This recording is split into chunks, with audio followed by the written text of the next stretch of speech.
Across the UK, online and on DAB. A radio star is born. You're going to love Talk Radio. Talk Radio. Donald, where's your trousers? Oh, hey, hey, oh, Donald, where's your trousers? Oh, hey, oh, hey, Donald, where's your trousers? Where's your trousers, man? Hoots, man, where's your trousers, man? Hoots, where's your trousers, man? Donald, man, where is it? Late night, Iain Lee on Talk Radio. We have ways of making you talk. Sometimes life may feel like it's sucking you up, but it's not.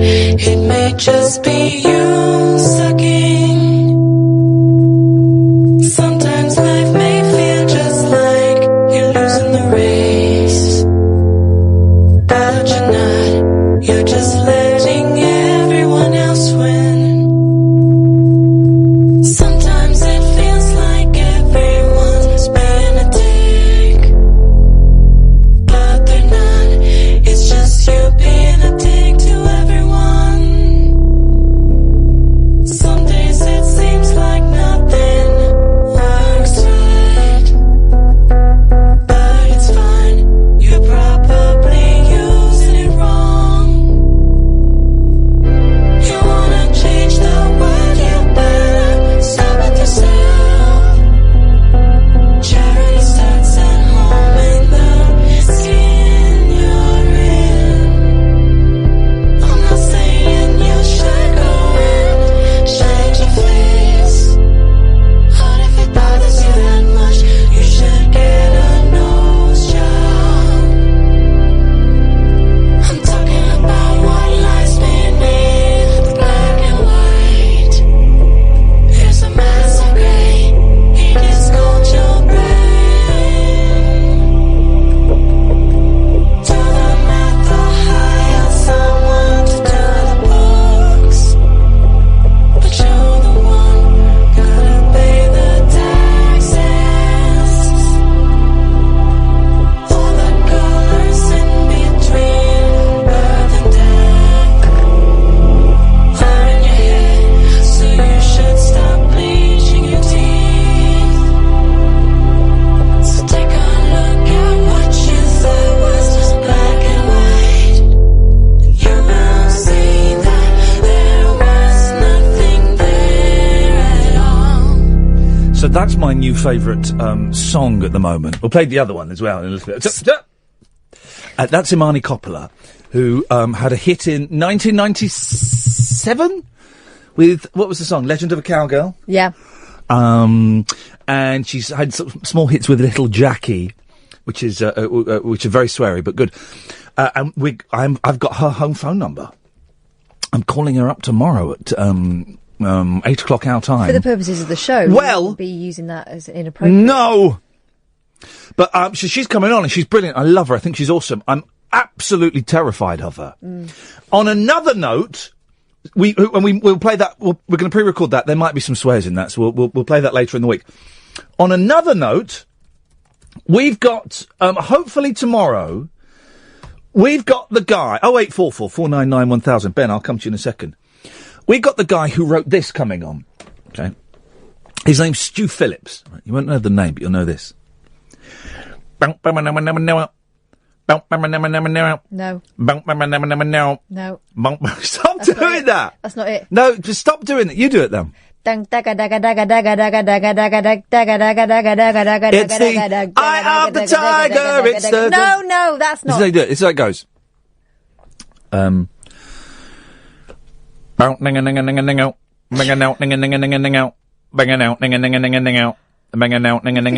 on. Ba-ba-ba-da, ba-ba-ba-da, ba-ba-ba-dam-bam-bam. Let's see, Ben. Problems. I've got mental health problems. Sorry? Ben? Oh, is that Ian? Yeah, what happened there? Oh, sorry, Ian. I'm extremely nervous, and I suffer from mental health problems. What? So These sound like the fun mental health problems. What came out of your mouth then? That was excellent. Oh, I'm really sorry about that. Don't apologise. Hey, listen, man. First of all, don't apologise for your mental health unless you want to. It's up to you. I'm not telling you what to do. But what did you say? Well, I'm not even sure myself. Beautiful. But I'm desperate to tell you about my story of going to Neil Diamond. Oh, this is the best start to any show we've ever had. Yeah, do it, Ben. Do it. Well, about 6 months ago, I took it upon myself to visit Neil Diamond's childhood home. In Brooklyn? In Brooklyn. Whoa!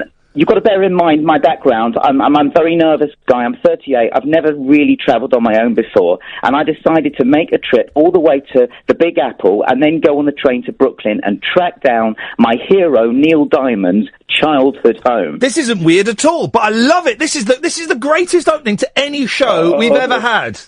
You're absolutely wonderful, Ian. I've been following you for 20 years. Well, don't go to where I grew up. Go on. So you went to Brooklyn, of all places. Someone who's never travelled. Brooklyn's quite rough, isn't it?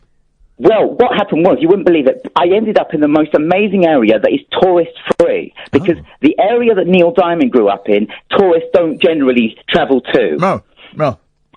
So, I hope I'm not boring you. No, not at all. This is brilliant. No. So anyway, I had Crackling Rosie on my headphones as I'm on the train, and I absolutely love Neil Diamond. And basically, I found my way to the suburb where Neil Diamond grew up. I get out of the subway, and I am in a film set, Ian. Yeah, I bet it is straight out of a Goodfellas scene. It is pound shops, and it's black people and white people and Hispanic. Yeah. But New York, but when you go to New York for the first time, anywhere in New York, it is like being in a movie. You've got did you see the steam coming out of the manhole covers? Yes! My red dress was blowing up, and I'm joking about the old movie with the red dress. Yeah, I know. I'm there, buddy. I'm there. Anyway, I come out into. I better not name the suburb because I don't want all the listeners to flock there tomorrow. Well, okay. I'm worried there's going to be a rampage. Yeah. There's going to be a rampage. So anyway, I come out, and first things first, I have to get my bearings. Yeah. And I suddenly recognise it from Google Street View. Yeah. I'm in the right street. Beautiful. And I pop into a shoe shop because I want to get my courage and get my nerves. And there's this young black lady, and she says to me, "Oh my God, you're from England." Yeah, wow. And she's never met an English person because it's not a suburb that English people would go to. No. And she starts getting me to recite things in my accent. Yes. And she was being friendly with me. I probably fancied her. She didn't fancy me. Anyway, to cut a long story short, I got to the laundrette. And I look up, and it's Neil Diamond's childhood home. Flipping it, man. That's genuinely... by the way, tonight's phone-in, pilgrimages you have made, 08444991000. We call you back. Go on. And I was in heaven, and I decided to have a chat with some locals. Yeah. And I was telling people I'm a huge fan of Neil Diamond, and I'm from London, England. Yeah. Didn't have a clue. Never heard of Neil Diamond. What the heck? There's not a blue plaque there or something? Oh, no, I was disappointed because I thought they would say to me, "Oh yeah, we all love Neil Diamond and we're all fans," and they weren't. They were oblivious. Wow, this is outrageous.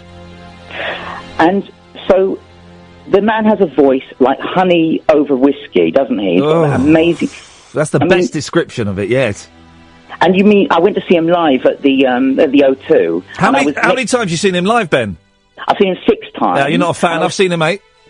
Oh, Ian. And I was standing next to Gloria Hunniford. Okay. and Neil Diamond was singing to me. He wasn't singing to the thousands of people. No. He was singing to me. Of course he was. And that's the magic of Diamond. He can play to 16,000 people, but you all feel like he's singing to you. And can I tell you... you can do in a second, Ben, but I'm just going to have to interrupt you. We've got some breaking news. Hang on. Oh, no. Far! We've been travelling far! Hang on a minute. Far! No. We've been travelling far! Without a home! But not without a star. Here we go. Oh, lovely stuff. Free. she's wonderful. Only want to be free. We huddle close and hang on to a dream. Here we go. You ready? Go. Oh, this is on the wonderful, Iain. boats and on the planes. I can see that. Ben's coming to America, never looking back again. Stock and diamond in America. Home. He's been to Neil Diamond's home. He's got issues and plenty of tissues. Plenty of tissues. Home. He stood outside Neil Diamond's home, touching his private parts, feeling good, like he knew he would.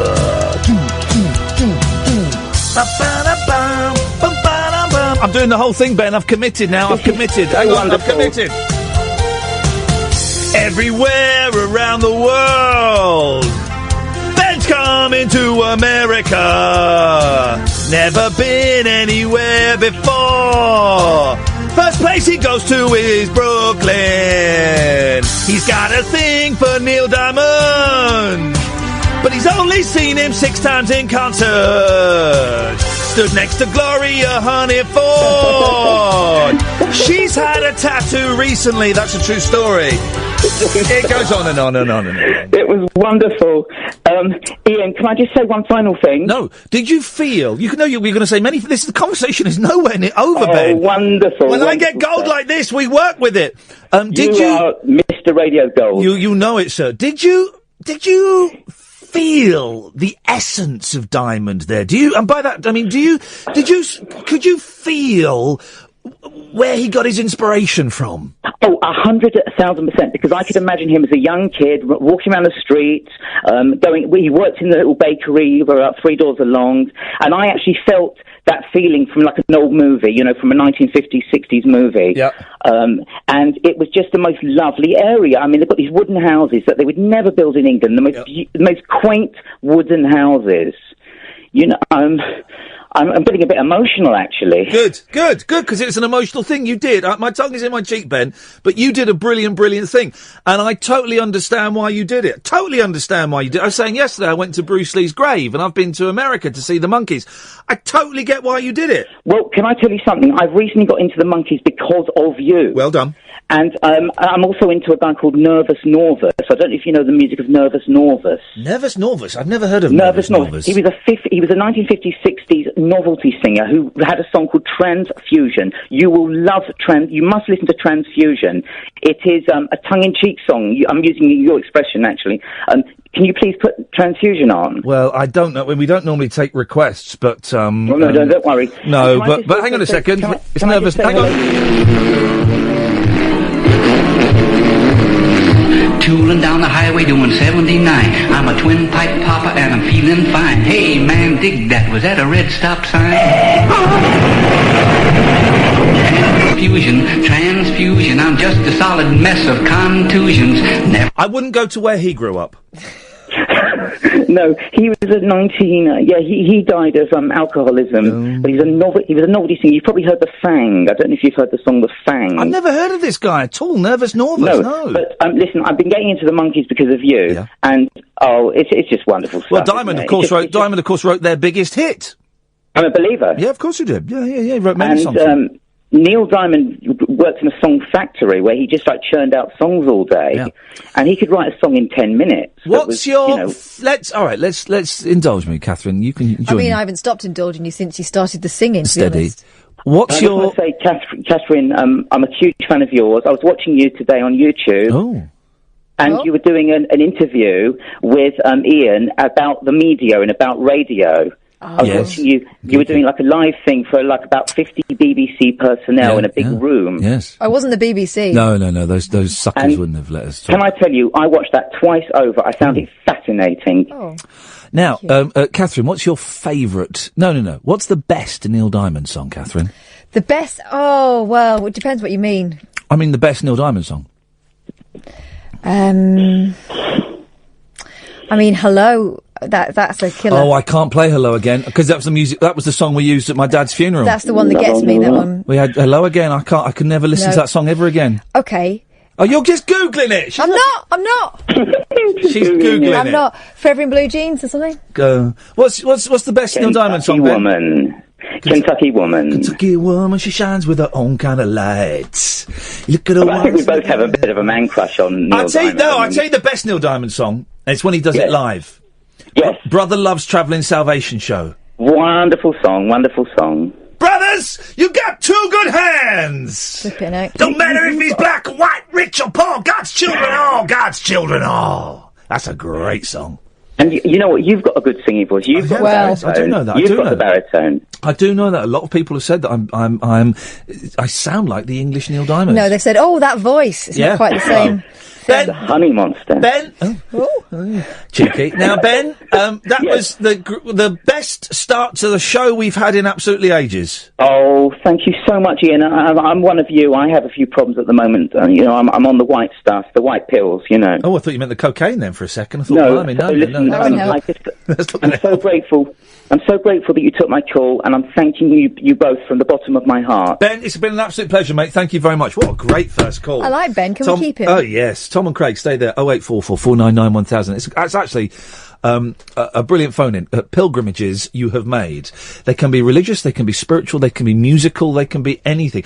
A lot of people go to Hollywood to see the stars, their favourite stars star on the Hollywood Walk of Fame. And they'll spend all day looking for Dick Van Dyke. Dick Van Dyke. Or, whoever. You would never. You're far too sensible to have any emotional connection with anything, aren't you? What do you mean? Sorry? I was going to tell you mine, but it's really geeky. Oh, hold that thought. So tomorrow, it's confirmed, we've got Stu Phillips coming on, who wrote the theme tune to Knight Rider, Battlestar Galactica, Buck Rogers. Beautiful, beautiful. He also did some bits and pieces of the Monkeys, but it's going to be fun. We'll also have Imani Coppola on later on this week. 0844 499 1000. Good evening. I'm Iain Lee. This is Talk Radio. If it's the first time you've ever heard the show, welcome. We're getting more and more listeners and new listeners all the time. We're losing some as well. Let's be honest. I'm not gonna bullshine you guys. Of course we are. And we might be getting someone who, by the way, I've got guests. Guests are coming out of the woodwork. Got Jerry Lewis's former agent, Rick Sapphire, coming on. That'll be good, wouldn't it? Is that his real name, or is that a showbiz name? Rick That's Sapphire. Awesome. Yeah, that'll be good. Well, you know who I was talking to today. Hang on a second, let me just read this email. Dear Lane, I'll be happy to chat with you on your radio show regarding my lifetime relationship with Jerry Lewis. I'm obsessed with Jerry Lewis at the moment. Just finished reading this amazing book. And other people I've known and represented over the years. These celebrities include Hayley, Juliet, and Sir Joan Mills. So, we can ask him about his relationship with Sir Joan Mills. Go on, what were you going to say? Well, Lane, I've been talking to someone's assistant today. Oh, yeah, go on. Who I'm very excited about. Go on. Patty Boyd. Who, of course, was married to George Harrison. Yep. And then left him for Eric Clapton. Yeah, the subject of Layla. Is it something? Something. So two of the best love songs have written about her. Muse. This is all because we had a little brainstorm the other day about guests. We should do that again one day. Oh no, I'm spent. Okay, October. Okay. So we've got some good guests. We'll get Rick Sapphire. I don't know, that's the greatest name. Here's the ambition, guys. And this is going to be tough. I want to get Jerry Lewis on the show. I don't think it's impossible. And I think it depends on the mood you catch. Yeah, yes. The last chapter, Tom and Craig said that the last chapter in this Jerry Lewis book, written in the 90s, is the author meeting Jerry Lewis. And Jerry Lewis is very flattered that he wants to write a book about him, and he invites him on his yacht, and they have a great 3-hour meeting, and it's wonderful, and he talks about everything. And he phones him up, and he phones his mother up, and all of this stuff. And then the second meeting goes really, really badly. Did he say something wrong? No. Jerry Lewis just flipped. So my ambition would be to get Jerry Lewis on. Long shot. I'm aware I'm also in danger of invoking the curse by talking about him so much. Is he married? Yes. He's 90. Right. Still doing shows. Because I'd suggest a man like that, you've got to go for the wife. Yeah. Get the wife on side. I would fly to America. I would fly to Los Angeles to do it. To be shouted at by Jerry Lewis, Oh, potentially. Yeah, if I was recording it, yeah, of course. Oh, come on, that would be gold! Jerry Lewis rollicking me. Have you ever been shouted at by a celebrity? 0844 499 1000 and pilgrimages you made. But as I was just saying, if you're a new listener, you heard Ben call in. We hadn't set any agenda or anything. He called in. He made a funny noise at the start, which was a wonderful opening to the show. Never, if you've got involuntary verbal tics, never apologise for those. Beautiful. Life's rich tapestry. We actively encourage those. We actively encourage it. But Ben called in because he wanted to tell us about going to Neil Diamond's house. That's perfect. Unless you're the fella that broke into Lily Allen's house. I don't really want to hear your... That's not perfect. No, that's imperfect. But the way the show works, is I will sit here, and for bits of it, Catherine will be sat here, and we will chat about stuff. You are welcome to call in about the stuff we're chatting about, or anything. I mean, you can call in about anything, and I literally mean anything. It can be... We had a brilliant caller last week. I've put it on my YouTube channel. Mr. Iain Lee, is the YouTube channel. Because the YouTube channel Iain Lee was mine, but I can't remember the login. So I can never get back in there. So Mr. Iain Lee, and I posted a clip on there of a guy calling in last week to complain that there was too much talk about politics on the radio and in the news. And then he proceeded to talk about politics. For 10 minutes. Some people didn't get... some people said, you just belittled him. That's what you do, is you belittle him. No. And they don't get the point that guy, what he was doing. That he was calling in to complain there was too much politics and therefore adding to the politics pot. It's because it's irony. It's very subtle. 0844 499 1000. I mean, we also talked about privates for a good 20 minutes last night, so if that's your bag, then this is the place too. Rick Sapphire's got back in touch. He said, of course, in my first letter to you, I meant Sir John Mills. Thank you, Rick.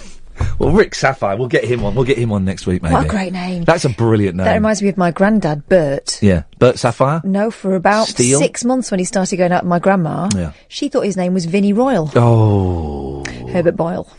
That is... Vinnie Royal. And I've deliberately not been throwing out bones for the listeners, because I kind of get the feeling that while a lot of listeners and potential callers would like me to give them, you know, things to phone in about, people don't often go for them. But if you've ever lied about your name or your job, 0844 499 1000. I can give you another one then. Go on. It's kind of connected to I've been rollicked by a celebrity. I've lied to a celebrity. Yeah. Told Bob Monkhouse my name was Jackie once. Oh, you've told me this. What was this about? Well, I was at an event singing in a choir, and my friend Jackie wanted Bob Monkhouse's autograph, but she was too frightened to ask. So rather than doing the "it's not for me, it's for my friend Jackie," I just said, "My name's Jackie." And he was so nice. And he said, "Oh, my wife's called Jackie." Jackie! Oh! Brought her over. We had a little chat about being called Jackie. What? I felt like such a fraud. What is the thing with the Jackies with the Qs? Jacqueline, my cousin Jacqueline. But what? Okay, so what's the thing with the Jackie with the CK? They're just Jackies, full stop. So Jackie CK is Jackie. Well, I guess. And people... Jackie QI is short for Jacqueline. Yeah, well, people freestyle. The day of. I'm going to write a film called The Day of the Jacqueline. Hang on, I've got a thing here. You're doing a it's thing. going to be like Ugly Betty, which I've never seen. I have. It's good. I can imagine what it's like. It's about a geeky girl coming good.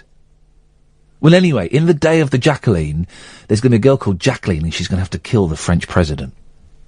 Right. Continue, vous s'il vous plaît. I think people freestyle with the spelling these days, so if you just fancy a Q in there, you can stick one in. You get some people as well now that their name will be CJ instead of like it would be like Colin John Smith, and they abbreviate it to CJ. There are people who actually their name is CJ, just that, the letter CJ, and other such variations. That's an excellent observation. Thank you, Tom. This is what I'm paid top dollar for. 0844 499 1000 is the phone number. So just to recap, the guests we have coming up, the guy who wrote No, he didn't write that. He wrote dung daga daga daga daga daga daga daga dung daga daga daga daga daga daga daga dum. We've also got Imani Coppola. We have Rick Sapphire coming on. Patty Boyd. Patty Boyd coming on. And at some point, P.P. Arnold. P.P. Arnold is coming on. And I'm going to say it, guys, Jerry Lewis. Sir Jerry Lewis is coming on this show. Yeah. If I had the time... Oh, Mickey Dolenz is coming on soon. He's over here shortly. If I had the time and the inclination, I'd jack all this in. You're jackling it in? And I would go to America and make a film of me trying to find Jerry Lewis. That would be a funny film. I could make that a funny film. Well, until the court order arrived. Well, yeah, there's your denouement. French for payoff. There's your... No? Yes. No. You... Don't tell me what it's French for. I did a French degree. Okay, well... Or Carry on. As I would say... Le degré français. Sur la table. 0844 499 1000. 0844 499 1000. Tom, stay there. You'll be next. Oh, it's Craig. Hello, Craig. Hello, Ian. Hello, Kath. Hey, how are you? All right. Excellent. How are you? Craig, right? Right. Turn your radio off or something. Yeah, I was. Yeah, it's gone. Okay. As you know, on August the 21st, it's a Sunday, Catherine and I are hosting our inaugural film ring. Well, that's the plan. That's the plan, right? We just need the Slight bloody hiccup, film. yeah. So it's for those who saw Kung Fu earlier, and all tickets are sold out. We sold 100 tickets. Thank you to everyone who's coming. There'll be something to do. I don't know what. It may be... colouring in. Yeah, colouring in and sing Kumbaya. Because we're going to show The Hero and They Killed My Cat, the Elliot Scott films. I keep calling him Elliot Smith, and of course he's not. That's a singer who killed himself. Elliot Scott, and outtakes from Kung Fu Elliot and a live Skype with at least one of the producers of the film and a special guest. And about a month ago, I ordered from Canada They Killed My Cat and The Stalker, right? Yeah. And I spoke to a nice guy called Patrick in this record shop, this DVD store in Canada, and I spoke to him and I ordered it and I paid for it and all of that stuff, and it dawned on me last night that the package hadn't arrived. Yeah. So I emailed him, nothing. Emailed him again, nothing. I phoned him up today, right? And I said, hello Patrick, it's Ian from the UK. I was just wondering if you'd had a chance to send those DVDs. I'm worried they got lost. He went, Oh yeah, I was gonna. I can't do it now. I can't do a Canadian. I was going to send it. That's kind of it. He said basically. He said I was going to post them, but I was worried there was going to be a postal strike. Catherine then heard me roar with laughter and go, "Oh, come on, Patrick, there's no postal strike." And then he said, "Well, hang on, I'm stood next to a postman." A mailman. Eh? And then he pulled the phone away from me and went, "Ray, I got an English guy on the phone, eh? He doesn't believe me that there's going to be a postal strike, eh?" And then you heard Ray going, "Well, yeah, the union want to go on strike, but I don't want to go on strike, We want to walk out." Yeah, we want to walk out, but I don't want to go on strike, eh?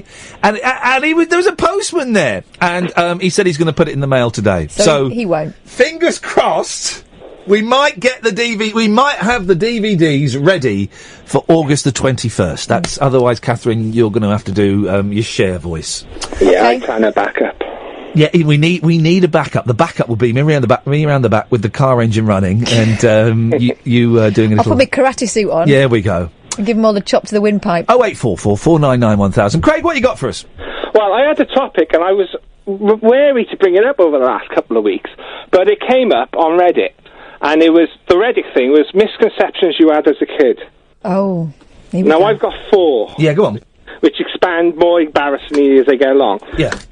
Like, when I used to watch Star Wars on ITV, or a movie, I used to think it carried on whilst the adverts were on, and I was missing it.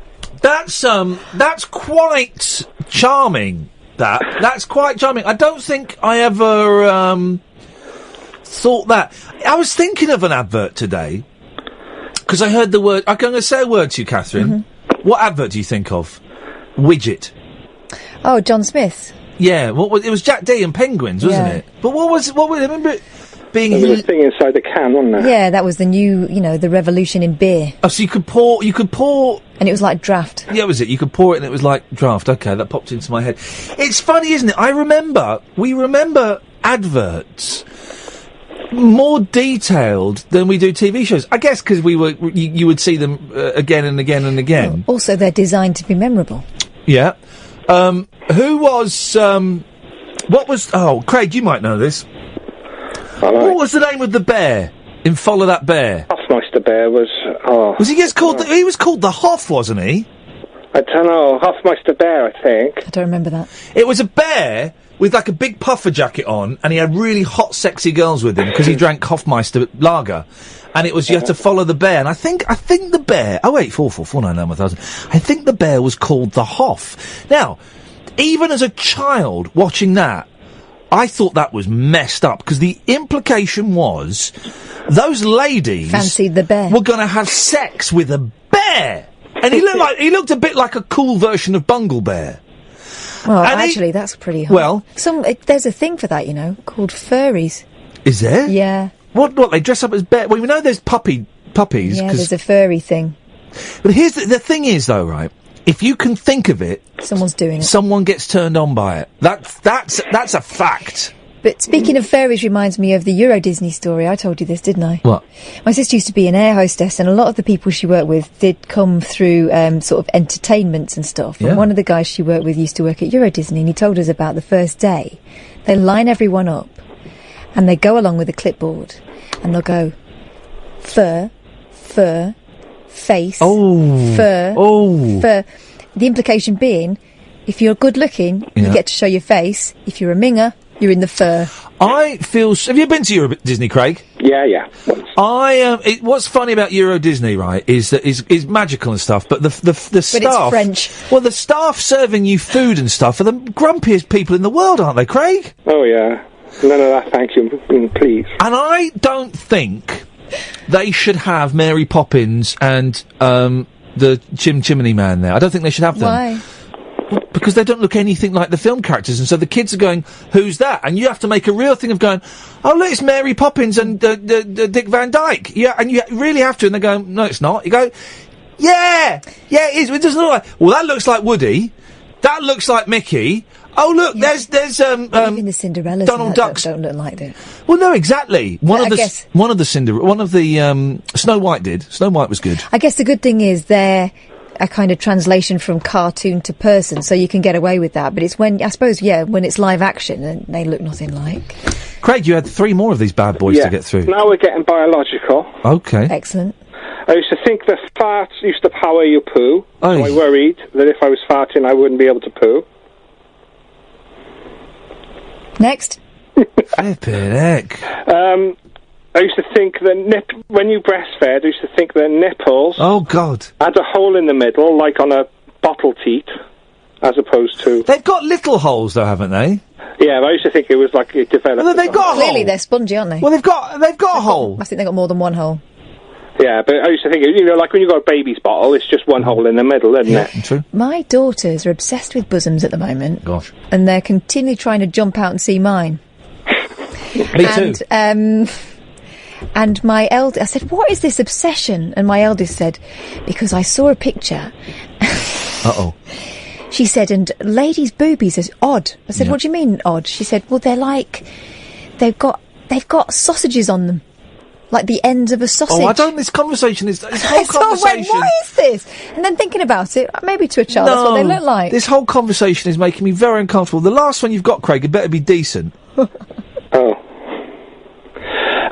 When they used to start advertising Always on their telly... Oh, here we go. Always? Your favourite subject, periods. Oh, well, we appear to have lost Craig there. Tom, stay there. You'll be next. Quiet on the phones tonight, and that's fine. What's going? Oh, because there's a Monkeys documentary on Radio 2. Oh, that's why. Yeah. That's why we've lost a lot of the crowd, and that's George was the Hofmeister bear. I don't remember him. He was like a bear. He had a pork pie hat and a yellow kind of puffer jacket on, and he would have sex with women, human women. Well, you never saw that. He would drink cheap lager, and would then actually have it away with real life human women. 0844 499 1000. It's the heat. When it's hot, you don't get as many phone calls. That's a fact. If you want to give us a call, 0844 499 1000. I'm Iain Lee. Catherine is in the studio with me as well. You'll speak to Ed. He'll take your number and he'll call you straight back. Let's go to Tom. Good evening, Tom. Very good evening. Hip, hip, hip. Hip, hip, hip. Tom, what you got for us, boss? Well, regarding the composition of Stu Phillips, of the Knight Rider theme tune. This is tomorrow night's guest, guy. Well, I've got to check. What? He says he's on Pacific time. What does Pacific time mean? I can't be specific, but it's not our time. It's not our time. I've said I think they're. Yeah. We're talking tomorrow at 10. I got the time. They're 8 hours. Imagine being 8 hours behind. That's incredible. What country? So is Australia the first country? What in the Atlas? Well, in terms of time. When they had the millennium? Who got the millennium first? I think it was an island around in the Indian Ocean. Right. Yeah. So I can't. It's just recalling. I'm not sure. Okay. I'm being told by Ed it's New Zealand. Of course, he would say that. Oh. Even though he spelt Zealand wrong. He would. He would, wouldn't he? Now, I read a thing in the paper yesterday. Maybe it was today. I don't know. That it was today. That supermarkets, you know the apples, right? You know the apples, I'm Tom? aware of the apples, yeah. Right. Yes. How old do you think the apples are in the supermarket that you're buying? A month. Okay, say a month. Catherine? Maybe 2. They sit there for a while, don't they? Yeah. They're a year old. What? Yeah, some of those apples. This is insane, okay? This is what we have done to the planet. We have abused Mother Earth. Aren't you supposed to, wrap apples in newspaper or something? No, that's fish. Some of the apple. I'm sure it was in today's. No, it was yesterday. Isn't that funny? It was yesterday. Some of the apples have been there they're a year old, and they're pumped full of preservatives and all these kind of things, and they're like. They put wax on them, don't they, to keep them kind of spray them with something that's why you're supposed to wash them. Well, I never do you? No. When was the last time, Tom? When was the last time you had an apple, Tom? The last time I had an apple was in a pie. It wasn't on its own. Does that count? I could murder an apple crumble now. I tell you what crumble I could murder. A mean apple crumble. Can you make, Catherine, a crumble? Yeah. Because crumble is the best part of crumble. I always double, if not triple, upon the crumble. Rhubarb crumble, of course, we all know is the superior crumble that conventional society has given us. But I would absolutely go nuts for a crumble with, and it's going to have hot custard on top with a dollop of vanilla ice cream on top of that, and then on top of that, some double cream poured over. Beautiful. It can be done. Let's do it. No, because you're on a diet. Oh, that's disappointing. When you get thin again, then that's when we'll start. Oh, when did you last hold an apple in your hand, Tom, and chomp into it? Right, a couple of weeks ago. It's just dawned on me. And I like apples. I do like a lot of apples, right? And I haven't done this for ages. I used to remember doing this as a kid with an apple, right? Get an apple. Really shining it on your trousers. Do you remember, proper buffing that apple up, man? Like this. Like a cricket ball. Yeah, like a cricket ball. Like a cricket ball. Just rubbing it, just by the genitals. But not, that's not part of it. Until it's really, really, really, really shiny. What, the apple? Yeah! Sounds like fun. I'm gonna do that tomorrow. Is tomorrow sorted? Is it hot tomorrow, or are we back to normal? Because I'm sick of this heat. I heard a weather forecast then, it was so hot I promptly forgot it. Oh, yeah. What have we called in for, Tom? Sorry, we're going off on tangents here. You're talking about New Zealand lamb. No, I like tangents. The tangerines more. Stu Phillips actually co-wrote with Glenn Larson the Knight Rider theme song. Ooh. Controversial. And how does it go in your head? It goes like this. He's got better production values than this show has. How does it go in your mouth? In my mouth, well, I'm slightly husky at the moment because I've got a slight tracheitis going on, but I don't think I can improve on the real version. Okay. He also did. I've got this right, I think. He also did the Battlestar Galactica theme. Yes. Which is. Hang on a minute. Let's. Which is this. Hang on. Here we go. Computer. I used to fancy Starbuck. That was the face man, wasn't it, Starbuck?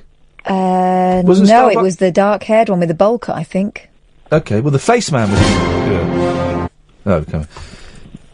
The face man was Starbuck. Let me check which one. From the A-Team. Let me check. I don't think I would have been fussy, to be honest. I fancied Starbuck in the remake of Battlestar Galactica. All right. because it was a woman. Was it? Yes, it was. Gosh, did she get trolled mercilessly and pointlessly? No, that was just before Twitter, I think. Oh, okay. Lucky her.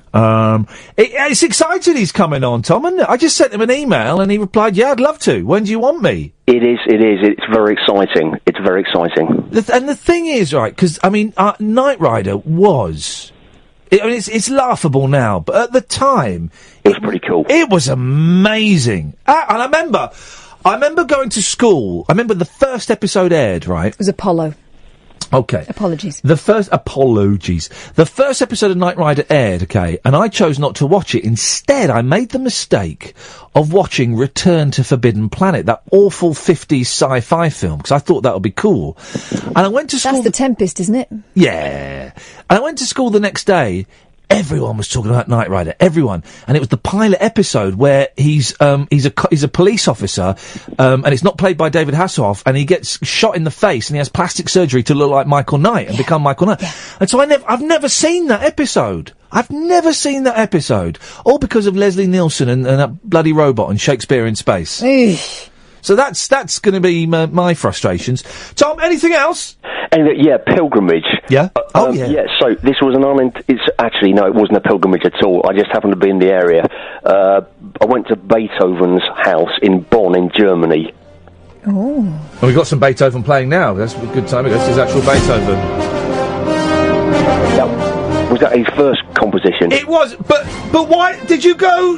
hang on a second. I don't know if we can allow this, Tom. I've been to famous people's houses, but I was there. Yes. And I knew there was a famous person. You walk past a famous person's house, go, oh look, that's where Leslie Ash lives. And I know they're on holiday. Let's go and have a look around.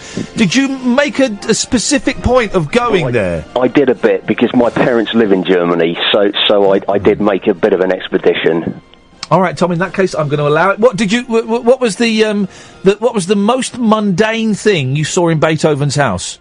Well, the whole thing was pretty mundane, actually, but it was amazing to be there. It was amazing to see the piano that he played, etc. There you go. You see, Tom. Thank you very much indeed. So, what are we talking about today? Pilgrimages. There was loads of other stuff we had. Yeah. It doesn't matter. Darren. Oh, hello. Oh, hello. Everyone has been caught off guard when we've come to them. And okay, let me give you the heads up. Alan, you'll be next, and then after Alan, it's Pablo. Okay, so brace yourselves. Everyone knows the order that they're coming in. 0844 499 1000 if you want to interrupt that flow. Yes, Darren. Oh, hello. I've got an apple in my hand right now. Have you? Could you buff it up for us? No, I'm using it. It's my iPhone, the Apple iPhone. Yeah. Anyway, famous people who I've interacted with. Yeah. Yes. Sorry. Frank Bruno. He used to come into my Morrison's, and I used to serve him stuff. I remember the phone in. If you've ever been told off by a famous person. He never told me off. He's a really nice bloke, actually. But it's just loosely, linked. And Bob Monkhouse lived down the road. Well, we're not. Hang on a minute. We're not doing. Have you ever served an ex-boxer? Or you said it was about anything. Well, are you going to bring them back to the question now? Because I thought you hated that.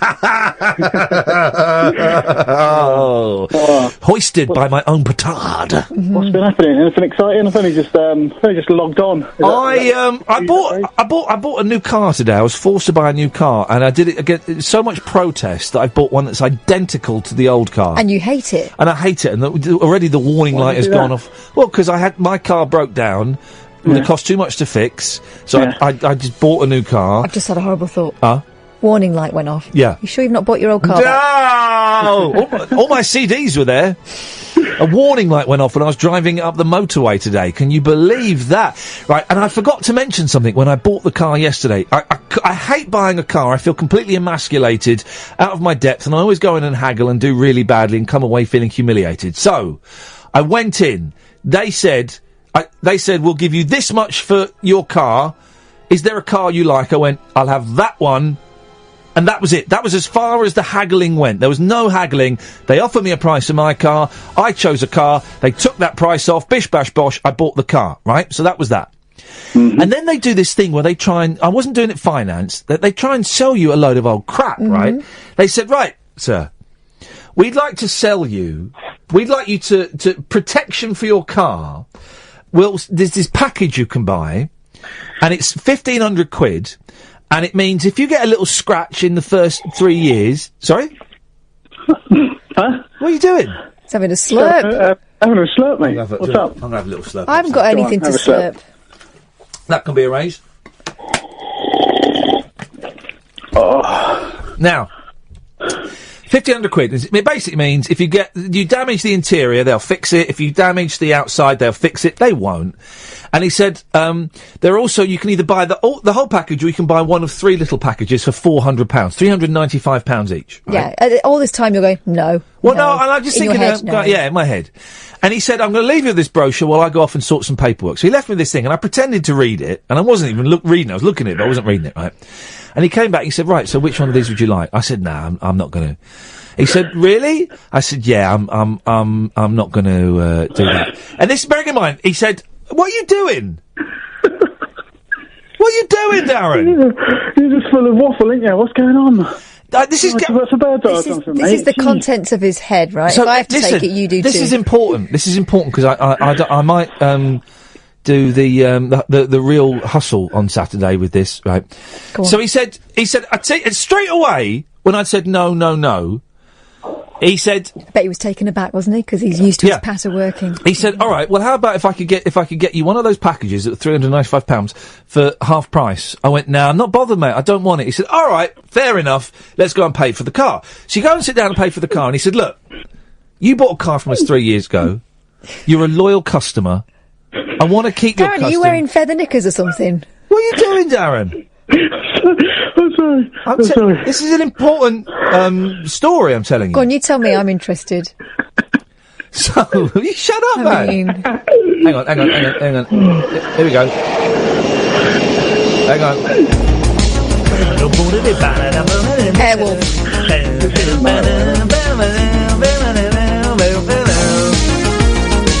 I don't think he did Airwolf anyway. So anyway, he says, right, I'm going to, I tell you what, because you're a loyal customer, I'm going to go and speak to my boss and see if we can do you a deal on one of these packages. But you don't want it, on this thing you don't want. I went, all right then, off you go, mate. And his boss came over, right? Bearing in mind, it was originally £395, he got it down to half price. His boss said, how about, sir, if we gave you one of these packages for just £99? I went, no. And then immediately, so you be me, Catherine. You're going to say no, okay? Right? This is be careful because this is important, right? I'm being you. I'm going to be him. Hello, sir. Shut up, Darren. I think Darren's having a Russell. So Russell Harty. So what does that mean? A heart attack. Oh, right. Although actually Russell Harty did die of a heart attack, but that's not what I meant. Right. So you're me, sir. You've been a loyal customer. You bought a car here 3 years ago. How about £99? No. 66? No. That quickly! £99? No. 66? No. I think you're right. You've got... So some poor sap has spent 400 quid on something you were prepared to offer for 66. Did he get on the phone to his boss at any point? No, that was the boss. Let me see if I can... The boss came over. Oh, wow. That was the boss that came over. That was the hard sell. Darren, what have you called in for? Oh, I don't know. All right, well, thanks, snigger. Thanks for calling. So, and then it's sounding crap up. Can you go to that microphone? Because it's just started sounding rubbish on here now. 0844 499 1000 is the telephone number. Say!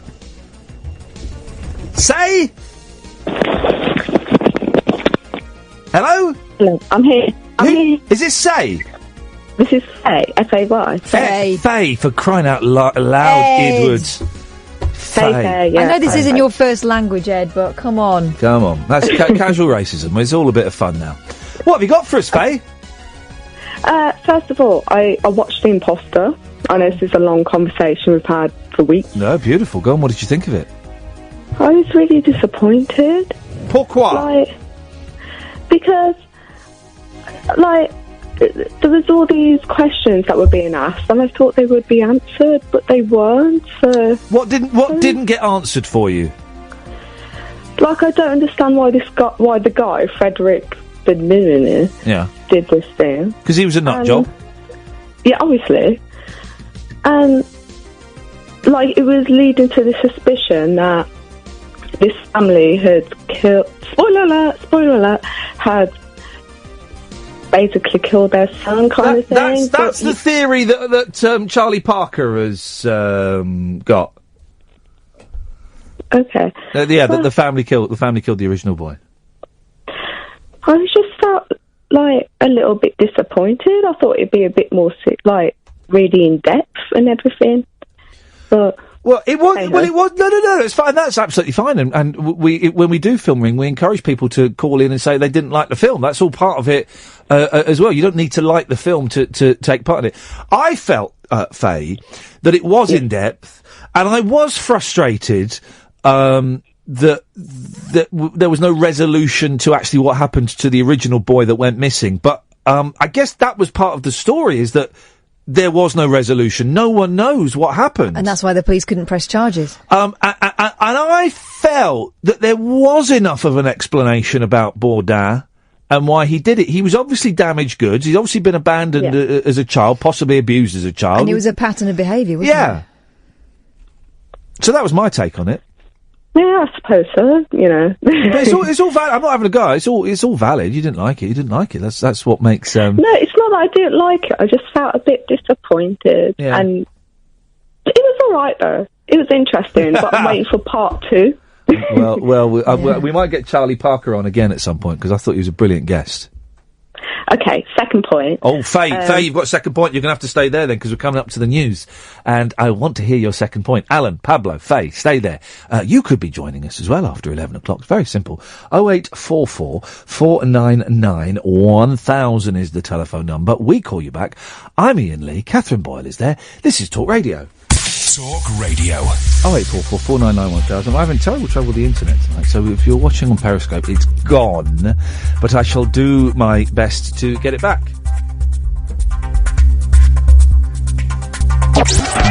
Late night, Iain Lee on Talk Radio. We have ways of making you talk.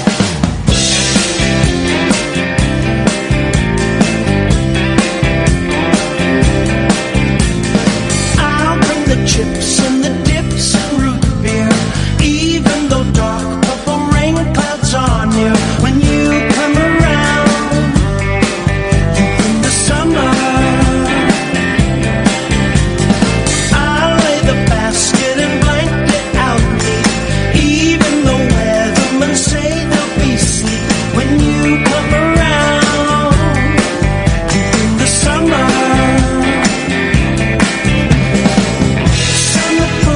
Sad old snowman freezing in his room. Summer from your clear blue skies will melt away the winter's gloom.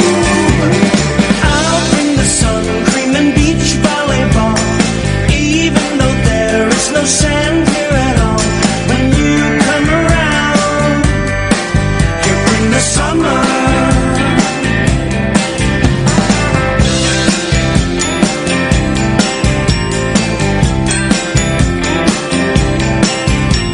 When you come around,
the internet is working as... Oh, shut up. I think the internet is working as good as it's going to get. It seems to have picked up again, but I suspect it will drop. So you can watch us on Periscope, periscope.tv/Iain Lee, IAINLEE. And if you want to email the show, Iain@iainlee.com, or you can go to the Talk Radio website. Right, let's do some of these. 0844 499 1000. Good evening, Alan! Hip, hip, hip. Hip, hip, hip, Alan. Hang on a minute, Faye had a second point. Oh, flipping it. Goodbye, Alan. Faye? Faye? Yeah, I did have a second point. You did have a second point. Hello, thank you. That was me producing there. Did you see that, Faye? Well done. Won't happen I again. see that. Thank you, Alan. Cheers.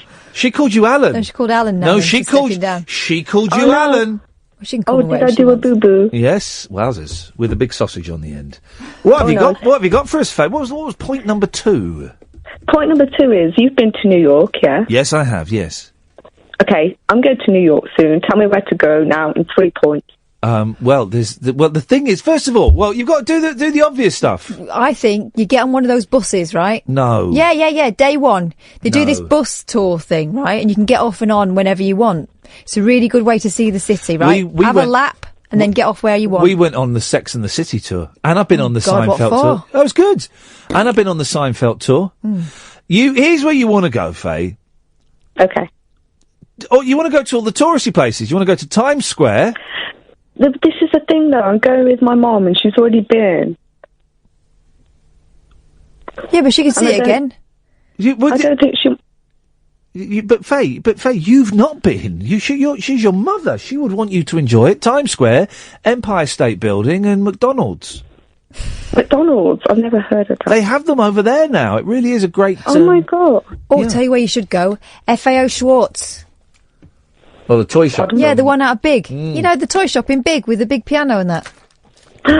Go there. Central Park. It's New York. There's loads of places. How many times? How many times has your mum been?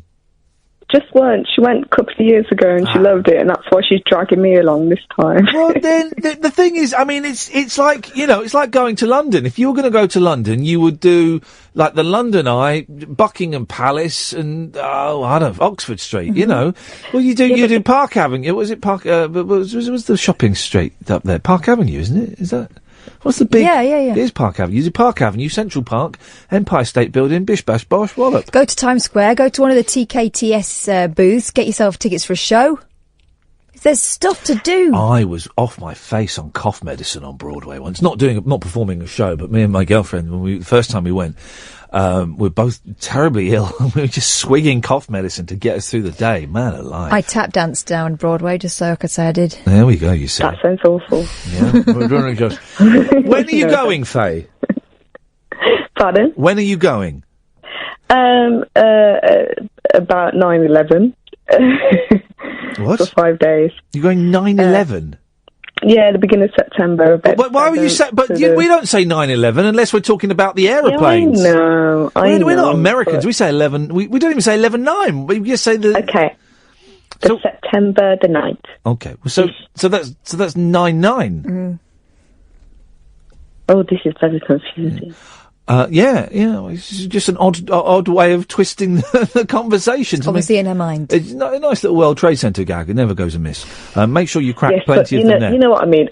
About that time. About that time. Someone's telling me FAO Schwartz is now closed. No, I thought they were revamping it and they moved it somewhere else. Am I wrong? Well, then in that case, it's not the shop that they film Big in. No, but, similar thing. Similar vibe. There's no point in going to New York unless you're going to go and see all the touristy stuff. Go to Greenwich Village. Go to the Club Noir. All of the. It's. Ask your mum, she's been. Yeah, exactly.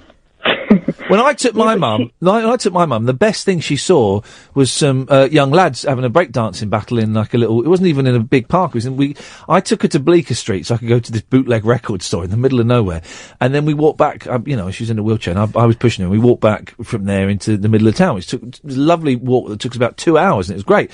And we stopped in this little square where these kids were having like a breakdance battle, and my mum thought this was the coolest thing she's ever seen in her life. Proper New York. Yeah, she was loving it, so we watched that.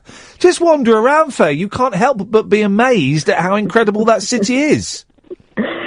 My mum's favourite experience was taking a picture with the police officer there, so... Beautiful, you see? Faye, I hope you have a wonderful time. I expect a report back. It was just an odd twist to say I'm going around 9/11. It was just an odd, wasn't it? Did you not think that was odd? Yeah, but it's in her mind, isn't it? Because she's going there. Well, I know, but you just I'm going early September. Yeah. She wasn't even going on September the 11th. She's very sniffy about me tap dancing down Broadway as well. Yeah, I don't think that New York is for Faye, and Faye is not for New York. Alan! Hip, hip, hip. Hip, hip, hip, Alan. We finally got to you. Eventually. Anyway, I'm looking forward to tomorrow night, so. Why? What's happening? With Stu Phillips. Oh, Stu Phillips is coming on, yeah, at 10 o'clock. We're going to have him on. We'll talk about working on the Monkeys, working on Knight Rider, Battlestar Galactica. And he done a theme tune. He did what theme tune? Well, I'm not the kind to No, he didn't. But I've been seen with... I've never been with anything less. He done the photo, yeah. He did not. Yeah, he did, according to his Wikipedia page. Hey, well, hang on. Yeah? Hang on a minute. Yeah, because he also did, as well as doing themes, he did a lot of incidental music. So he might have only done... I don't think he wrote the theme tune. To the Fall Guy.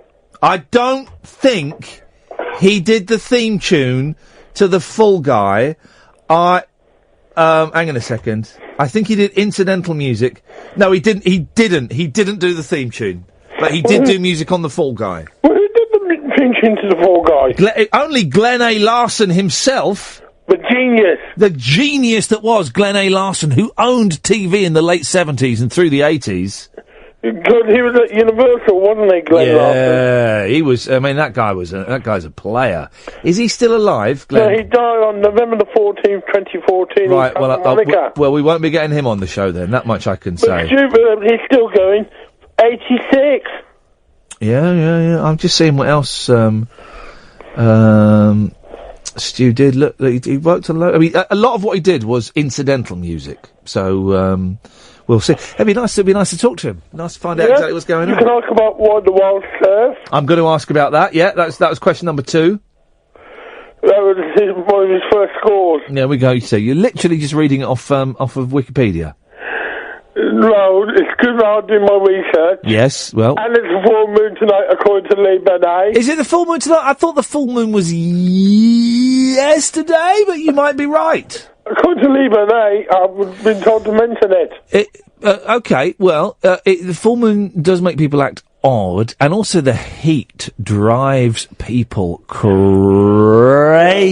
It's been too hot today. And it's going to get even hotter tomorrow. Jeez. There were people in town women wearing shorts and bikini tops. Oh, you might as well go around your bra and knickers. Exactly. Ladies. That's wrong. And there were men walking around in bra with and no knickers. tops on in town. I don't like that. And also, if you're going to do that, that's disgusting. But if you're going to go into a food shop, you put a top on. Don't want to see your nipples. No, because that's unhygienic. Because at any moment, here's a fact, Alan. Right, a human being loses around 1 ton of dead skin from their body every single day. I didn't know that. Yeah, it's a fact. A right? ton? Yeah, something like that. Might have got the figures or the time span wrong, but it's something like that, right? What about the amount of sweat that comes off a person? Oh, don't get him started on the sweat. The thing is, right, and this is actually true, right? In weather like this, what is the weather in old money? Because they keep saying it's like 32 and 33. I don't know what that means. Is that over 100? Because unless it's over 100, it's not few what a scorcher. The human body sweats enough water, enough fluid a week for a baby dolphin to swim in. Blimey. 77 at the moment in London. No, what is that? What now? Or in olden times, 25. No, but what's 33? 'Cause it was 33 today. What's 33 in old money? All right, unless it's over 100, I'm not interested. It's not. That's not hot. Otherwise, is it, Alan? Well, it's 24 in Birmingham. Well, yeah, but that's now, guys. That's night time. 91. So 91's nothing. 91 is nothing at all, so everyone can stop whinging, unless it's over 100. I've stood in the desert. I've stood in the Nevada desert wearing a suit and tie and leather shoes that were melting, and it was 114 in the shade. Was that for why? Just for fun. That wasn't for Rise. No, that was filmed in Whiteley Shopping Centre in West London. No, that was for Sky Television. In the desert, it was 114, and it was hot, and I was wearing a suit and tie, and it was bloody hot, Alan. Blimey. And did I complain? Yes, of course I did. Of course I did. It was hot. It was too hot. You usually don't complain. My feet were burning. Honestly, the shoes were killing me. It was burning. Did you have a nose bath to cool off? Did I have a nose bath? No, an ice bath. No, it didn't have anything. It was hot and horrible. I only had one shirt with me. It was disgusting. Anyway, Alan, thanks for that. 0844 499 1000. Pablo, you're next. Matt, you'll be afterwards. You, dear listener, could be after those guys. Yes, Pablo. Hip, hip. Hip, hip. Everyone's very sedate. It's the heat. The heat has sucked the life force They're from wilting flowers. Yeah. What did you do to keep cool today, Pablo? Spent most of the day inside a poorly ventilated room, so just didn't wear a leather jacket. Just didn't wear a leather jacket. That's sometimes all it takes. It was. We had the sprinkler on today. The boys were running through the sprinkler. I was super soaking the kids. Really? Yeah, they love it. Yeah, they do love it. And I love it more. I don't love getting wet though, so I went to bed. I had a stressful and expensive day, and I must admit I was a little bit grumpy around the house. I'll be honest, Pablo. You guys are getting the good side of me. The folks at home got the grumpy side of Daddy today. It's a little bit grumpy. A stressful and expensive day. That sounds like you were slightly disappointed by a high-class prostitute. Well, exactly. Yeah, no, I excited to buy this blooming car, and it was just, I was just starting to get back on track in financial terms. I'm doing all right. I'm not, but I was just starting to get back into a nice, comfortable zone, and then you got to spend several £1,000s buying a car. And it's like flipping heck, man. And I got the car, and I thought I've made a mistake. It's too small, and it's Should have got my mate John to sort it. My mate John sorted out our car. Well, I was unaware of your mate John. Now you mentioned John, Pablo. Well, you didn't ask, did you? Well, what does John do? Well, to be fair, he's dead now, actually. Well, so we'll have to get a dead guy. Now I'm getting a headache as well, so I'm going to take some pills. Carry on, Pablo. What you got for us while I look for some pills? Two things. First off, were you aware that Making the Murderer is coming back for a second series? I was unaware of that. What story will they be covering in that one, do you think?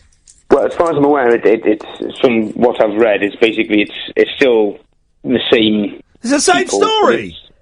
Yeah, but it's more just after the fact, like, since they've been away, since the story came out, and cause I know from reading up on it after the fact that, like, some big human rights lawyer in America has taken up the case, and she's quite certain that she's going to get at least Brendan off. I think that was the guy. I am, for those watching in black and white, I am wearing my Manitowoc County Planters T-shirt from balconyshirts.co.uk. I paid for it. It was not a freebie. But he does excellent Manitowoc County Planters T-shirts, and I'm wearing one right now. Yes, yowzers. Yowza, yowza, yowza. Oh, that's good. I enjoyed that series. I thought it was... You've not seen it, have you, Kat? Nope. Yeah, it's good. It was really well done, actually, and enjoyable. I think he did it. Which is fascinating and terrifying in equal measure, because ultimately the main thing relevant of the story is it just basically just illustrates the point that if you don't have any money, it doesn't matter whether you're innocent or guilty in America. If they think you're guilty, you're going to get done one way or the other. Well, this is if you've got no money and you're black, you're double screwed. But this is the same anywhere around the world. I mean, you see, who's that? The lucky murderer, the South African Oscar Pistorius, right? Lucky murderer, rich, right? Yeah, exactly, rich. White guy in South Africa. First off, he gets let off with it, and then they go, "Oh, hang on a minute, maybe we should do it in murder." He could have got 15 years. What did he get in the end? Is he even going to prison in the end? 6 years or something, isn't it? It was something, but it's also taken time off since the incident. I think that's taken into consideration. So they've reduced his sentence because I think he'd be vulnerable. Yeah, exactly. He's tough if he's vulnerable. He murdered that poor woman. Iain Cath, come on, he's been very upset. He murdered a lady, and since then he's had to be in some form of prison, and that's quite upsetting. He thought he was going to get away with it and not go to prison. He's been at his uncle's house, hasn't he? What's brilliant as well is house arrest. Yeah. He's been obviously campaigning his whole life that disabled people are just as good, are equal. And can be better. It can be better to physically able people. The fact that he went from running in the do we call it the Special Olympics now, the Paralympics, don't we? To running in the in inverted commas able-bodied, the proper Olympics against able-bodied athletes, right? And then suddenly, when he might be going to prison for 15 years, I can't go, I'm disabled, I will get beaten up in there. Look at me walking across the courtroom, my lady, I've not got my prosthetics on, and look, I look tiny, and I will get bummed and beaten up in the prison because I'm disabled. They'd let him wear his legs. I won't survive the shares, one moment. The thing is, you cannot campaign you are equal, better than able-bodied people, and then when suddenly you're about to get a sentence that an able-bodied person would get, you go, oh, but my lady, I am disabled, I cannot go to prison because I have not got no legs, my lady, they will laugh and beat me up. Shouldn't have shot your girlfriend through the bathroom door. It's almost as if he wasn't aware of the potential repercussions. It's almost as if he knew, being a rich, white celebrity in South Africa, he'd get let off. All those things lined up in a row all add up to a get-off-early type of scenario. Yeah, but that's the thing, man, pretty much anyway. You're white, who was it? It was, who is the... And I'm going to tread carefully here. Wasn't it one of David Cameron's advisors, an advisor for the government about dealing with online pornography? I think got found to have pornographic images of children, I believe, between the ages of 8 and 12 on his computer. Right? Yeah, Patrick Rock. That was it. And what was his job? What was he doing? Former aide to David Cameron. Yeah. And he was an advisor on online porn. Yeah. Right, and he got found with kiddie porn on his computer, sexually provocative pictures of children between 8 and 12, I think. Right, and he didn't go to prison. The judge said suffered enough. He'd suffered enough humiliation. Well, maybe he was doing a Pete Townsend. He was just researching a book. Yes, well, maybe he was. I'm still waiting for that book from Pete Townsend. The book from Pete Townsend did come out. It came out. Oh, did it? It did come out, and it is a thoroughly excellent read. Pablo, thank you for that. It's Patrick Rock's argument was they weren't indecent pictures of little girls in hot pants and bikini tops. Yeah. All right, buddy. All right. What cover up? What conspiracy, guys? Really? No! Yeah, in Downing Street, he had the title of Deputy Director of Policy and worked across a wide range of topics, including the government's policy on child pornography. Yeah, and online... In fact, they shouldn't call it child pornography. It's abuse imagery. Yeah, and online, he had the nickname Big Daddy 69. He got away with it! 0844 499 1000. Matt's on the line. Hip, hip, hip! Oh, hip, hip, hip! I like that one. There's a nice build-up to that, Matt. Thank you. Yes, well, you said that people were seeing you a little bit tired tonight. But everyone's a bit flaccid tonight. But, having said that, I called in, I think about 25 minutes ago, about one subject, and there's been 4 or 5 subjects that come up since, and I've lost track. Oh, you can change your mind as often as you like. Yeah, of course you can, man. You can come in, this is the beauty of this show. And you're right, Catherine was right to pick me up on this earlier on when I tried to corral somebody into, from straying away from one of the topics. No, it's the beauty of it. It's the absolute beauty of your show and the beauty of your format is that it moves from one thing to another in the space of a back of an eyelid. But yes, I wondered if you had come across a film called The Comedian. The Comedian?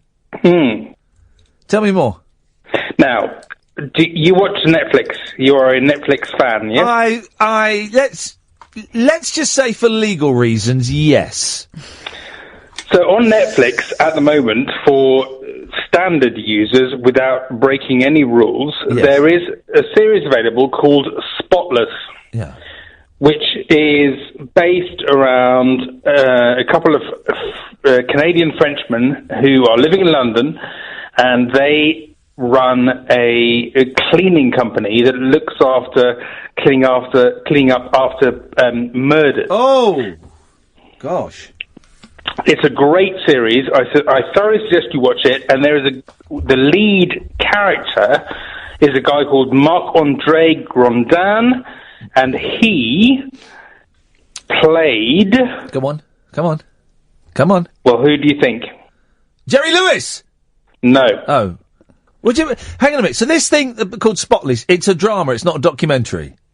It's a document. Yes, it's a drama. As my youngest would say to me, is this fiction or non-fiction? Fiction. It's fiction. Okay, right. But the lead character, Marc-André Grondin, played an individual in another film. Yeah.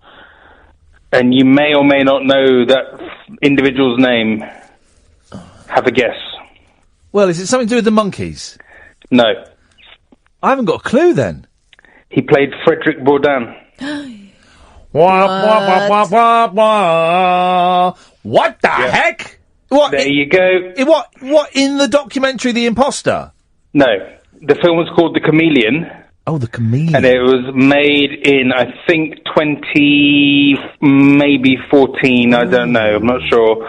But he played the character of Frederick Bourdin. Oh. He was not called Frederick Bourdin in the film, but it was based on the same story of Nicholas Barclay. Yeah. Oh, I shall check that out. I have access to every movie ever made, so I will check that out. Thank you, Matt. It was very, very good. So the other thing is, you mentioned that you think you bought a car that's too small. Well, I should have. Yeah. Have you bought a car that can fit all your family members in it? Well, yeah, technically, yes. Well, technically, you say technically, can they all get in and be comfortable? But they can all get in. Comfort is another issue. They're growing boys, and I've not really thought about the future. And there's a weird thing, right? Because it's a polo, and it's the same polo had before, but it's 3 years newer, right? Yeah. But I opened the boot, because I had to transfer all my crap from my old broken down car to this new one. Storage, isn't it? Yeah. And so I opened the boot, and I went, flip it to no one, because the guy had gone. I'd already paid. I went, the boot's tiny. The boot is smaller. But I noticed, now if anyone knows anything about cars, I look, in the boot of the cars, normally you can lift up the bottom of the boot and there's the wheel. Yeah. Although you don't get wheels now. You get an inflator. A spacer. Is that what it's called? I think so. So I looked at the floor of the boot and I thought, well, I'm going to look under there and see if I got a wheel or a spacer thing. And I lifted it up and it was a fake bottom of the boot. Mm-hmm. Yeah, the spacer will be underneath the boot. You'll have to go under the car to find it. No. There was a cavity, was there? There was. So you lift it up, and then there's another boot. Yeah, that thing underneath. that you lift up, you might be able to use as a shelf if you slide. Is there? There's a shelf there already, and this you have to lift it up, and then there was another boot underneath for smuggling, isn't it? That's for smuggling stuff. Well, I've already stashed it with cocaine and body parts. Of course you have, but the thing is, if you need a large boot, yes, which you need to buy an estate, and then you're going for a Skoda or a Xiong or something like that. You can't waste money on expensive estate cars. You don't need.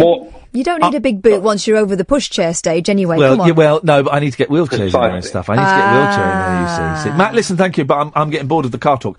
0844 499 1000. 0844 499 1000. Good evening, Jay. Hello, Ian. Hip, hip, hip. Hip, hip, hip, Jay. What you got for us?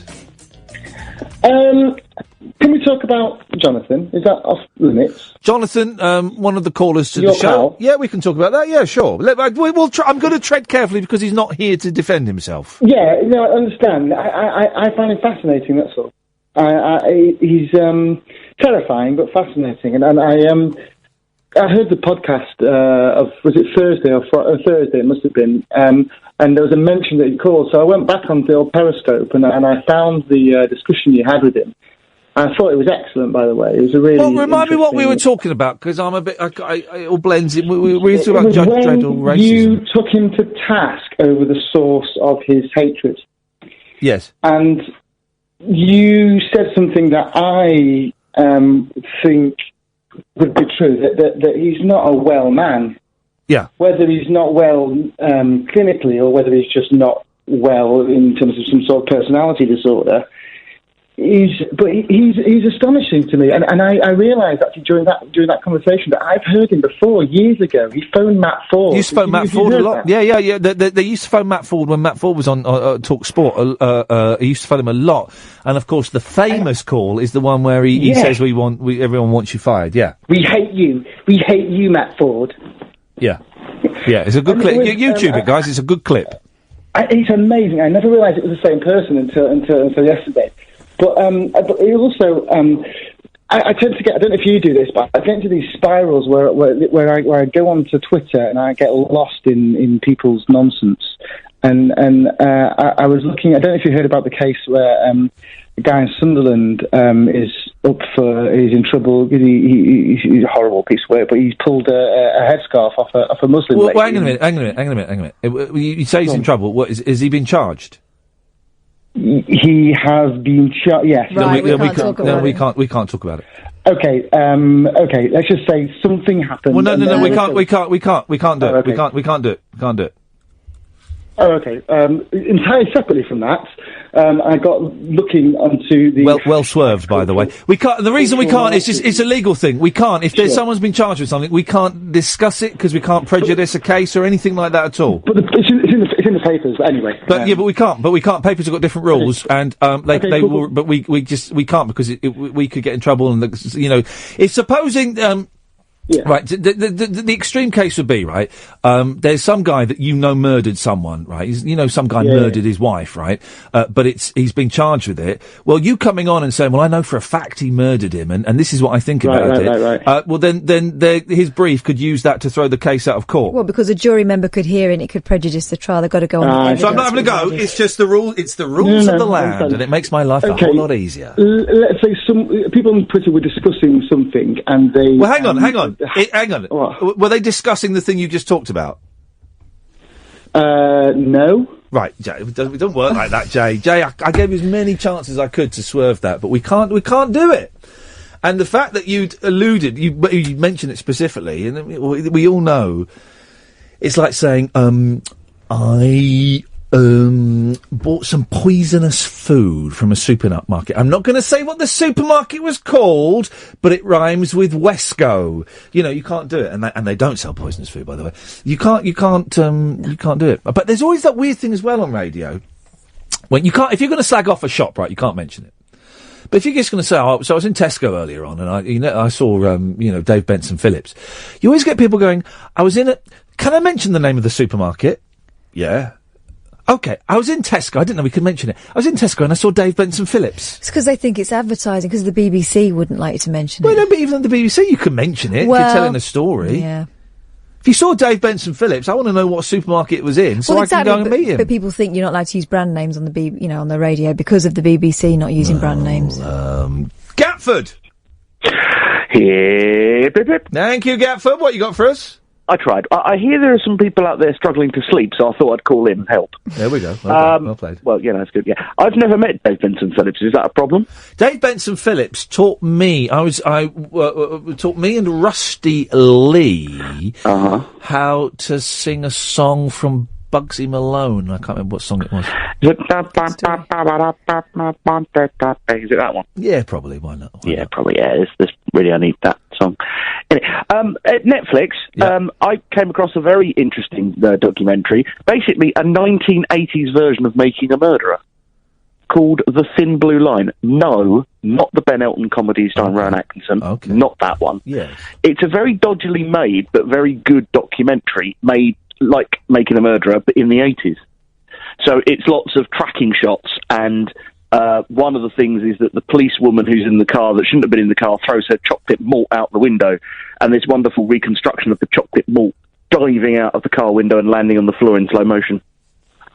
And it's about a guy who's wrongly convicted, and imprisoned by someone because they claimed they were there and they weren't. Well, spoiler alert. Well, no, but I'm not giving away the ending. Well, they get released. No, I don't know that. Perhaps. You just said they were wrongly It's been arrested. out since the 80s. Well, I think that the is embargo's gone. What is the umbongo point for spoilers? What is the cut-off point? It's like you're not allowed to say. You can't spoil the mousetrap. You're not allowed to say. No, that's a rule. I'm going to do it. Yeah, but that's Periscopers. I'm going to dump this, so don't worry. But Periscopers. Oh, so I'll hear it. If you don't want to know Periscopers, who, you'll know who the murderer is in the mousetrap. I would. Well, can't believe you said that. Yeah, I know. Yeah, and I've never seen it. I've never seen it, but someone told me. You ruined it for Isn't it interesting? And Rashid and Sam say they'll come to you in a bit. 0844 499 1000. Isn't it interesting that play's been going for 50 years, and it's apparently it's not a very good play. It's a clunky play in a tiny little theatre. My parents enjoyed it. Well, but it's a clunky, old-fashioned play in a very tiny, run-down theatre, and yet we still have this mystique around it that people won't talk about the ending. Surely it should be common knowledge. Just like kids. Well, you'd think so, Just yeah. like kids in the at school were making jokes about Jimmy Savile. Two things have ruined keeping spoilers. One is the internet, obviously, and the second is M. Night Shyamalan. What about him? Well, because basically the whole thing about the film with Bruce Willis where he's dead, spoiler, Yeah. was the major kind of spoiler thing that I remember that you weren't allowed to ruin, but many people did, and it completely ruined the film. I'll ruin you if for a you, minute. Well, bring it, sunshine. Do you know what the spoiler was for me about that film? People Go on, what going, was it? the twist, though. The twist. If you're looking, if someone tells you there's a twist, you start looking for the twist and you spoil it for yourself. And then that's what happened with these other films, where you all start looking for the twist. Yeah, exactly. Well, that was the problem with M. Night Shyamalan Ding Dong, right? Mm-hmm. Yeah. Is that he then was constantly looking for the twist. He's made two brilliant films, right? What's Go ahead. What's the dead film? Was it called Sixth Sense? Sixth Sense is brilliant, right? yeah. It's brilliant. Did you see The Village? Which one was that? The one they all hang themselves? No. That's Mel Gibson at The Village. No, that was him, wasn't it? That's the one where everyone has to stay within the walls because there's something terrible outside the village. The other good film he made was Unbreakable. Unbreakable. Which doesn't have a twist. Unbreakable. Well, no, it does have. The twist is. Well, I suppose it does. But it's a bit more less. Is it? Am I going to be? Who's in the twist? Remind me who's in the twist. Well, it's Samuel L. Jackson. That's it. The twist is that Samuel L. Jackson has been blowing up all of those planes and creating all of those. It's a brilliant premise, right? And it was supposed to be the first part of a trilogy, and it flopped, so it never happened. But but it was Samuel L. Jackson has this theory that there are real superheroes in the world, right? But they don't know they're superheroes, and all great superheroes have an origin story. So he blows up planes, blows up oil tankers, starts all these massacres off. Hoping that it will trigger someone's origin story, and Bruce Willis, who's like this security guard, I think he's in a plane crash, isn't he? And he walks away from the plane crash, or a train crash or something. But he walks away. He's the only one that walks away from it, and that's his origin story. And it turns out he's the superhero, and it's brilliantly done. Every other film after that was a load of old cack. That terrible one, where I can't remember what it's called, but it's all about the bees disappearing and everyone starts hanging themselves. It's rubbish. What should have happened? M. Night Shyamalan should have just watched the first series of Heroes, and then he could have had it, that, and then better ended of it. Yeah, exactly. Well, yeah, Heroes. I'm glad I never worked on Hero. I never wanted Heroes. Well, the second series was pony. Yeah. I gave up halfway through the first. Oh man, the first series is glorious, but it's ruined. Right, I'm going to cut you off there. I'm not sure if tonight's show's working or not. I don't know. It just feels it's bobbing along. It just feels a little bit flaccid to me. I don't know. 0844 499 1000. Just blocking at Charlie Mac 54. There we go. That was easily done. I'm really enjoying my absence from Twitter. My life is enriched. And when I see people being rude to me, they're occasionally on there. It still hurts. But I either block, or if I think it will annoy them more, I mute them. I was just doing that to Charlie Mac 54. Just blocks him from my life, and also from the Talk Radio Twitter feed. I've got access to that as well too. And I saw some of. I didn't see some. I read that one of the young ladies from the Ghostbusters movie. I don't really know anyone who's in the Ghostbusters movie, but one of the women from Ghostbusters, it was a big thing that she's come off Twitter because she was getting a load of abuse. And I've not seen the abuse she got, but I did go and have a quick look at her timeline, and I saw her basically arguing with the same kind of arses that were having a pop at me the other day, and lots of people telling her just to chill out, basically. This is Leslie Jones. Right, I don't know who she is. Yep, she's a stand-up, and she had a job on a film, and apparently it's such an offensive film to so many people, they think it's appropriate to send her the most hideous filth via Twitter. And, including, defiled pictures of her, and defiled in the most... Still people are telling her that she ought to just be gracious about it. Yeah. I mean, really. Yeah.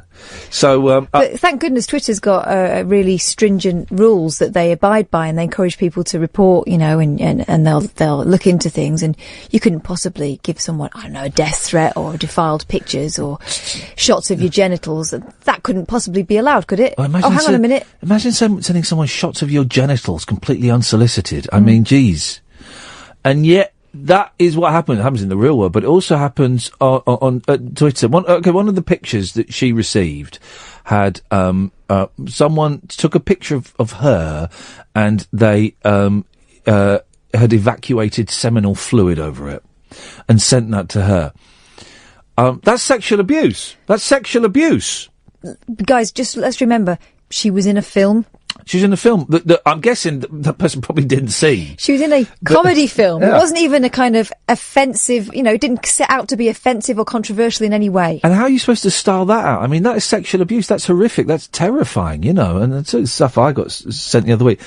And I'm sorry to the people on Twitter who are nice and that I would interact with, but my soul is much lighter. I've deleted it from my phone.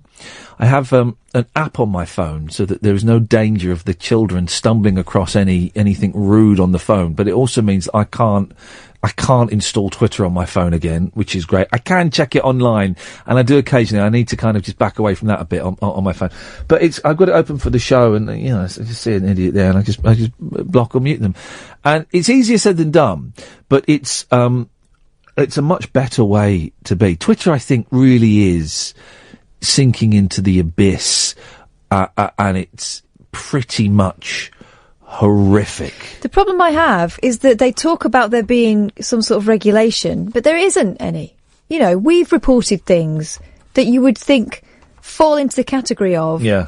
Someone saying that they are getting on a train now to come and kill you, you'd think is a pretty obvious violation of Twitter rules. Apparently not. Remember when that fella got done for saying he was going to blow up Nottingham Forest, Sherwood Forest Airport or something? Robin Hood Airport. Did he go to prison in the end? I know he went to court for it. I think he got found guilty of...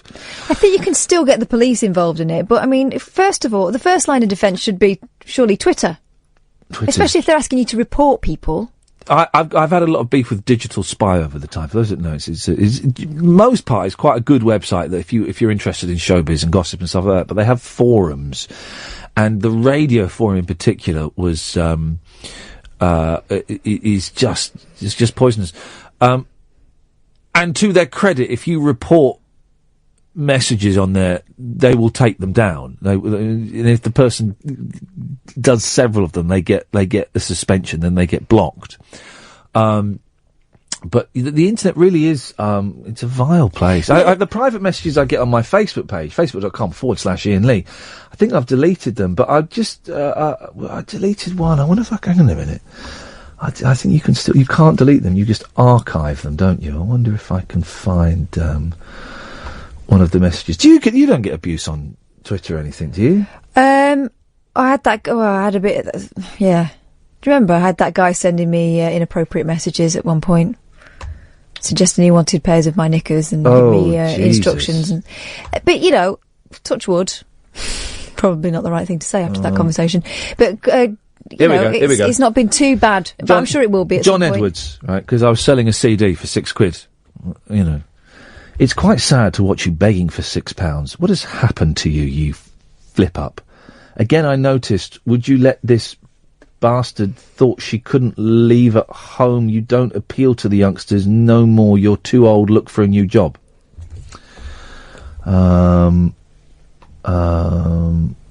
there's a few more, but that's yeah, and that's the kind of stuff that people think is acceptable. That's one of the politer ones, you know. That's the kind of stuff that people think is acceptable to.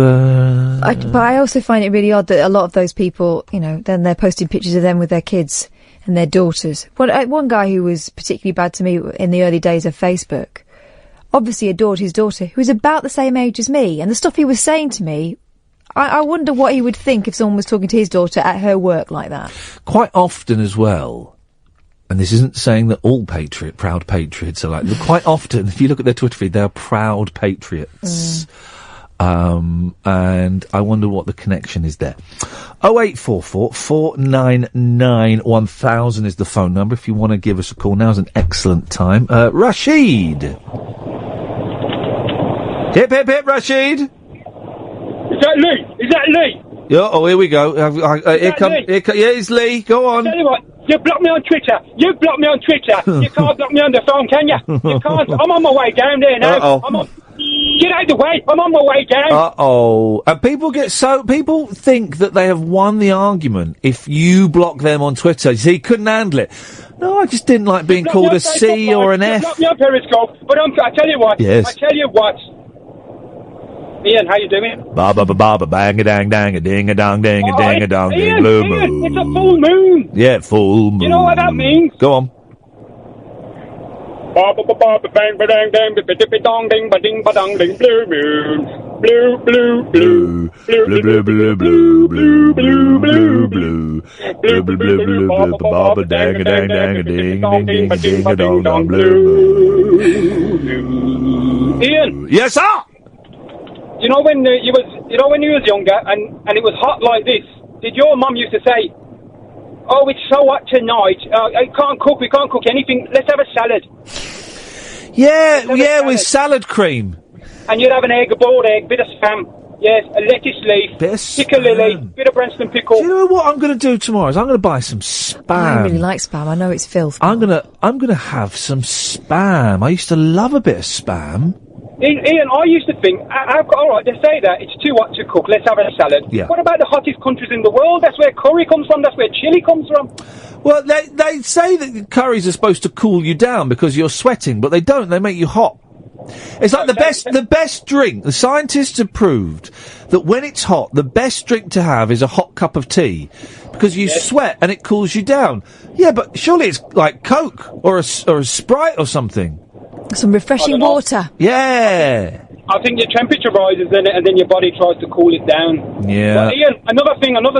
Yeah. I've been on pilgrimage to Mecca. What? Paul McCartney? Mecca, yeah. You know, not Mecca bingo. Mecca, Saudi Arabia. Have you been to the actual Mecca? I've been twice. I've done Hajj. It's called Hajj. Hajj is nuts, isn't it? And it's just like millions and millions of people, and it's really badly looked after. No system. Yeah. It's the epitome of organised chaos. That's what it is. If they had Hajj in Europe, they would not be able to do it because of the health and safety and the standards. Well, which is good because loads of people die when they go to Hajj. They do, yeah, they do. Unfortunately, yeah, they do.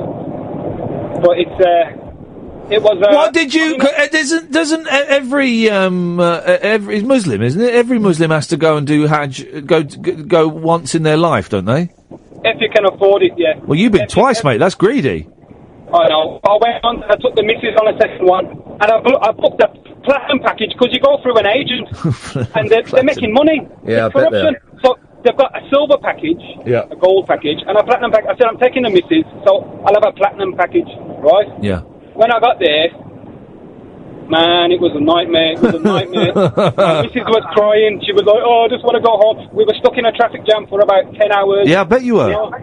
And they never, they had the package people. They never even provided water or anything, and it was just chaos. And how much did that cost you, Rashid? Back then, 2007, it was £3,000 each. Flipping heck. There you go. There's some, isn't it? Yes, Sam. Hello, you okay? Yeah, I'm good, Sam. What you got for us? Okay, so I'll keep this quick. I know the news is on soon. Right, so I work at the Rate Smiths, and my local MP is John Whittingdale. Yes. He was the former Culture Secretary. Oh, yeah. And the day he got sacked, yes, he came into my shop. Uh-oh. Well, not my shop, but he came into, the Rate Smiths, and I served him. And I was thinking I could say something to him. I could have a really good story to tell my friends and my family in the future. And I was really nervous. And it was really cool because he was on the front cover of one of the papers as well. And I was thinking, oh my God, this is brilliant. And I'm not sure obviously he's not that famous, but I got a little bit kind of. I wouldn't have a clue what he looked like. John Whittingdale. You're getting flustered because of John Whittingdale. No, it's not like he's flustered. It's just that because I was thinking about saying all these things and ruining his day because why not, And then I just kind of went, here you go, sir, thanks, bye. And I don't know. John Whittingdale? Yeah, he was. You sure it wasn't Justin Bieber? No. It wasn't Zuella? Oh, don't mention that name. Zuella. It was John Whittingdale? You went weak-kneed for John Whittingdale? I didn't go weak-kneed. He wasn't enough for him. Flipping heck. Well, it's probably. Well, I'm not sure if it's one of the topics, but what do you wish you could say to a celebrity? What do you wish you could say to John Whittingdale? First of all, who are you? Who are you? Yeah. You know. Who? He's the one who had a liaison with someone who turned out to be a dominatrix. Oh, yes. Oh. And then the BBC was bending over backwards to appease for such a long time. He was bending over backwards because she told him to. Sam, I've got to go because we're coming up to the news. Thank you for that. 0844 499 1000 is the telephone number if you want to give us a call. Last hour of the show, it's we've had two strong shows and it's a little bit, it's a hot Wednesday. No, hang on, what day is it? Tuesday. Thank you. Talk Radio. An hour to go. And then we can all go home. How does that sound, guys? Absolutely perfect. If you'd like to give me a call, you'd be very welcome. 0844 499 1000. We call you back. I'm Iain Lee. This is Talk Radio.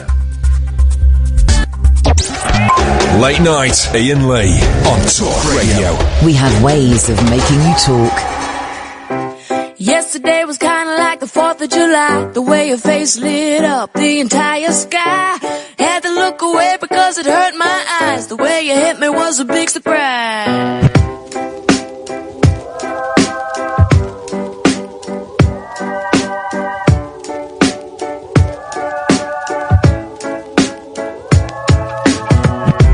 Yesterday I really didn't know what to say. I wasn't making any sense, but I felt okay. Ask you if it was my birthday. This kind of thing don't happen every day. Hey,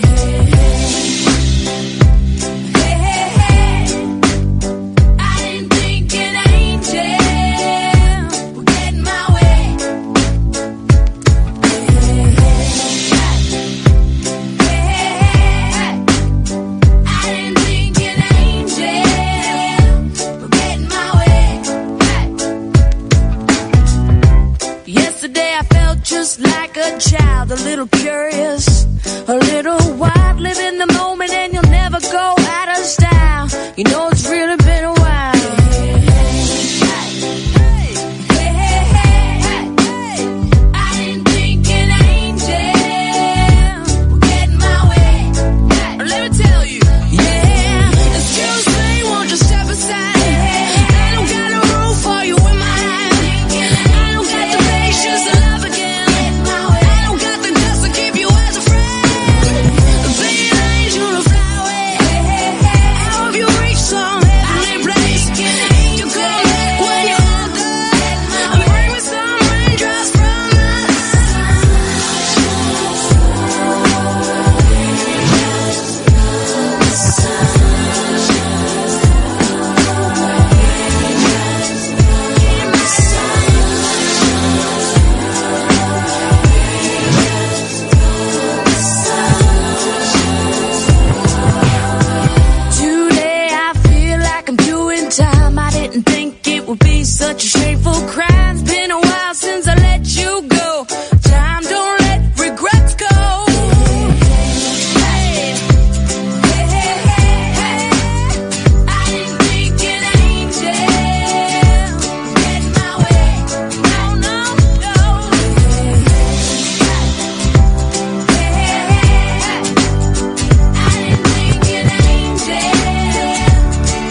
on the subway.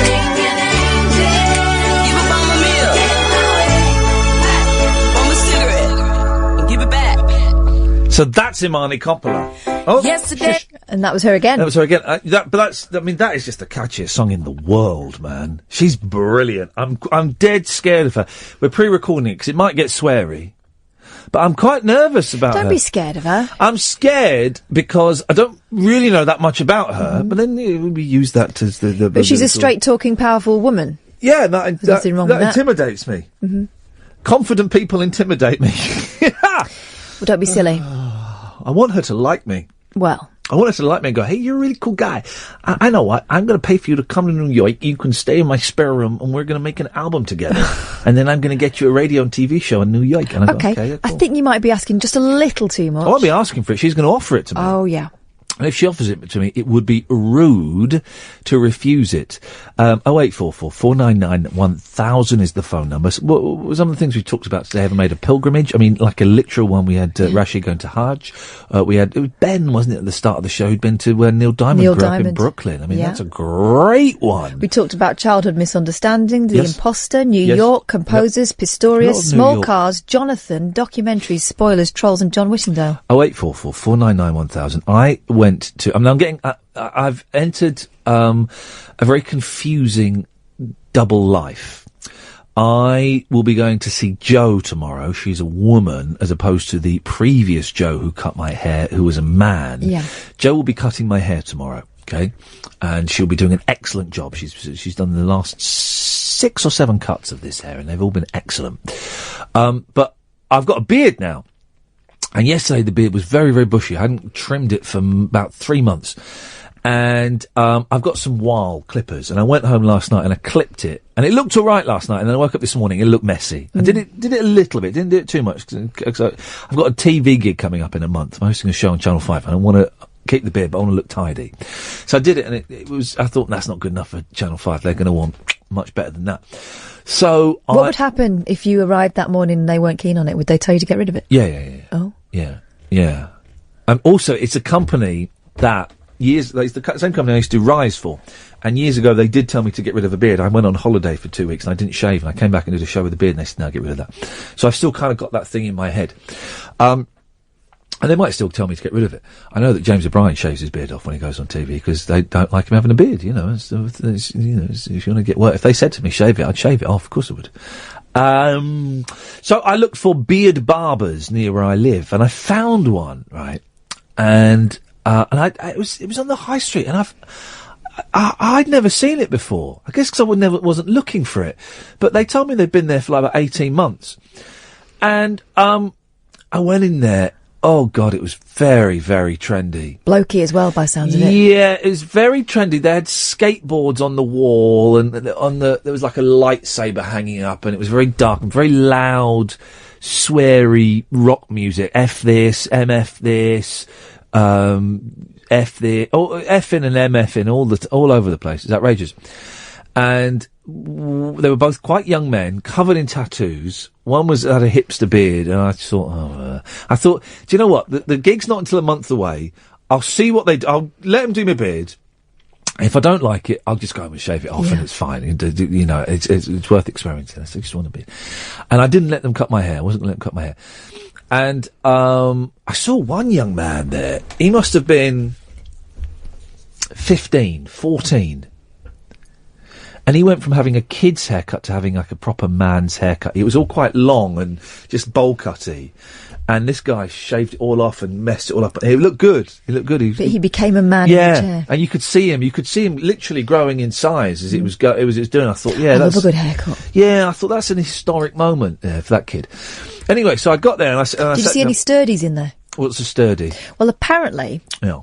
It's, I told you the other day, I saw a really sort of normal, kind of handsome, youngish man, about 26, with a full-blown Kevin Webster tash.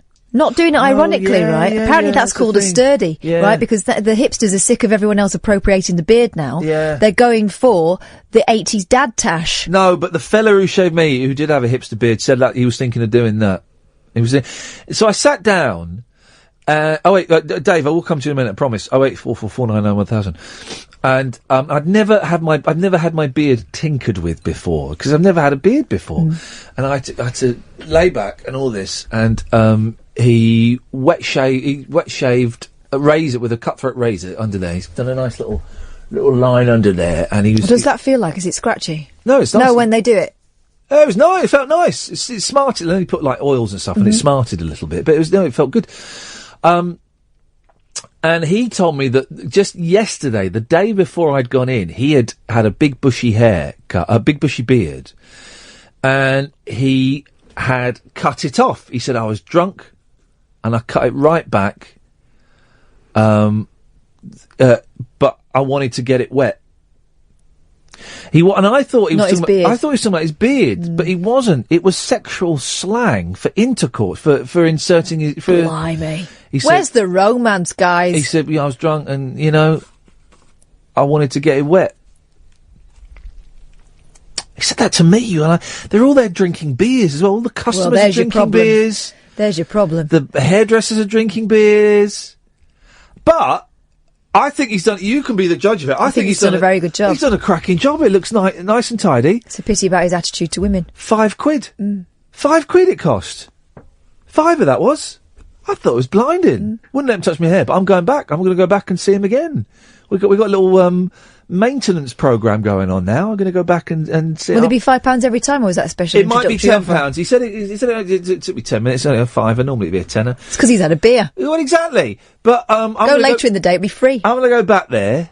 Like a couple of days before the TV show. I'm going to get this done again. Sweet. He's done a nice job. 08444991000. Dave, come to you after this. Well, Twitter have just announced that everybody can get a blue tick. What's the point of being famous? What's the point of being famous if everybody can now have a blue... I mean, they were given blue tick. You can look at your verified followers. I mean, the wet MP that we used to talk to on... what was his name? Wore a balaclava once. The wet MP? You mean... You know. He's got a blue... No. Which way? Oh. Yeah. He's got a blue tick. So they give blue tick to anyone, but now they literally give a blue tick to anyone. But I thought the point of the blue tick was so, imitation or parody accounts would be separated from the real guys. Everybody. Well, what's the Twitter, right? Instead of giving out blue ticks to civilians who haven't fought in the showbiz battles... and I've got the scars to prove it. Instead of doing that, why don't you find out who's been sending pictures, obscene, pictures to people and get them arrested? Do that instead. Do something useful. Or just block them. Stop them having accounts. Twitter really is rubbish. Dave! Good evening, Ian. Good evening, Dave. And good evening, Kath. Hello, Dave. You were saying yesterday about how decadent your European neighbours are. Yes. But you didn't really mention how much the Germans love their nakedness. They are great fans of nudity, aren't they, the Germans? And it's a very odd thing. But it's like, the British famously dress up in drag. Men dress up in drag, forget transgender for a second. But that's because they're repressed, isn't it? Yeah. And it's kind of a similar thing for the Germans, isn't it? Whipping off their clothes at a moment's notice. It is. So it's equally as hot over here in Germany at the moment as it is in the UK, and it's like walking through a sea of flesh at the moment when you walk through the parks. But they've got their pants on and stuff, haven't they? Some of them have. It's not actually illegal to be naked in a German park. Flipping heck. Just think, if they'd have won the war, we'd all be nudists now. Oh, God, it doesn't bear thinking about, does it? But the thing I was actually phoning you up is their health clubs, because in their health clubs they have mixed saunas. Yeah. And they're naked in their saunas, and they're naked in their swimming pools. Oh, no. And my current job gives me access to a health club, and so it means you go. Hang on a minute. What are you rustling over there? Hang on a minute, Dave. What are you rustling, Kath? Nothing. You're making a big rustling noise. Stop moving. Can't hear Dave's story about perverts. I was adjusting my bra strap, which is something the Germans should do. Well, yeah, well, if Put one on, the Bustenhalter. If you were German, you wouldn't be wearing Bustenhalters. Sorry, Dave, I do apologise for that rude interruption. No worries. You continue, Eva. So my current company gives me free access to a health spa, and even the doctors actually prescribe you a one spa day a month. And so you go to the spa, and there you are, sat there for the first time being naked in this swimming pool, and you then find your senior manager swimming along quite merrily all in the naked, and wanting to talk to you about tomorrow's minutes for the meeting, and you just think, I don't want to look. I don't want to look. It's like, oh no, I don't want to swim. It's bad enough actual swimming pools, because people do all sorts in them, right? But that's bum soup you're swimming in. Everyone naked in the swimming pool, disgusting. But saying that, your trunks, I know they've got the netting in, but that's not... And what is the netting for, by the way, in the trunks? Support, isn't it? Well, no, it's not, because it doesn't... it doesn't, dive bomb. No, it doesn't support anything. But still, that's not going to prevent anything from seeping out. Seepage. Seepage. Dave, you've lowered the tone even more than I thought it possible on this show. Thank you very much. I'm sorry. Anything else, Dave? So you go into shops and they're changing rooms that basically just one huge room full of men and women. It's just weird. What Oh no, these guys. It's disgusting. Dave, listen, thank you very much. There are tiny little cubicles if you feel embarrassed, but most people just there quite happily ripping their clothes off Dave, and trying on new clothes. It's wrong. They are perverts. They are deviants. So there's this guy on Twitter. My Twitter picture is like CFAX version of me, right? And it's done by this guy, Steve Horsley. Horsenberger is his Twitter. Horse N Burger, right? And 20 minutes ago, he tweeted us and said, any requests? So far, I've teletexted Brian May with the Train, a Yak, and Elton John. And he has done, and they're brilliant. So I just said, I couldn't really think. I said, do rock group Kiss. He has. He's just done Gene Simmons, and it's absolutely brilliant. That's proper. It's recognisably him, isn't it? That's proper CFAX. Gene Simmons. I've just sent him a message asking if we can call him up to get him on the air, because I want to find out. He used to work for Teletext, and I want to find out how he does it, and B, I guess why he does it as well. I'm glad he does. It's absolutely brilliant, but it's a strange thing to be doing, man. Strange thing to be doing. So. We were talking earlier on before the show. 0844 499 1000, by the way, is the phone number. Before the show, Catherine, my little boy, my youngest boy, 4-year-old, has got shingles. It's only a little bit. He kept showing me this mark he had in his body, and I thought he just bashed it or something. But then it turned into these spots. And it turns out it's probably shingles, which is quite unusual in children. I do worry about his health. But it got us talking about. I went to Boots just to talk to the pharmacist. And they said, it's probably shingles, give him a little bit of Calpol if he, struggles sleeping, and some Piriton, which is an antihistamine. Now, I never know what an antihistamine is. What's a histamine, and why do you need to be anti it? It's about allergies, isn't it? Is it? Mm-hmm. Okay. And you have it for hay fever and stuff. The woman said to me, the woman behind the counter said, now, just to warn you, this Piriton will make him sleepy. Yeah. And I grabbed my fist and pulled it down and went, yes, like that. And she looked at me. She was appalled, wasn't she? I said, we'll be giving him some as soon as we get home then. She went, sorry? So if it makes him sleepy, that's a bonus. Got to look on the plus side of these things. She looked horrified. I suspect once I left that branch of Boots, there was a phone call made to social services. She couldn't believe it. Of course it was a joke. Although there are some parents who would give Calpol, and parents that I know, that if they were going on a long flight, would give their kids Calpol to knock them out. Yeah. When we used to go on long car journeys in the 70s, my parents would give us travel sickness tablets.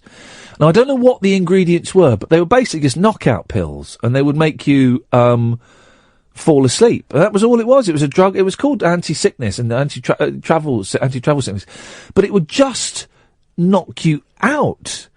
I can't. I mean, yes, I do. One of the plus sides when the kids have got coughs and colds, and you do give them Calpol, you're going to get an early night, because they will fall asleep pretty sharpish. But it does seem odd that. What was the medicine you were talking about? There was this thing just before I had my daughter, my eldest daughter. So she's 7 this year. Yeah.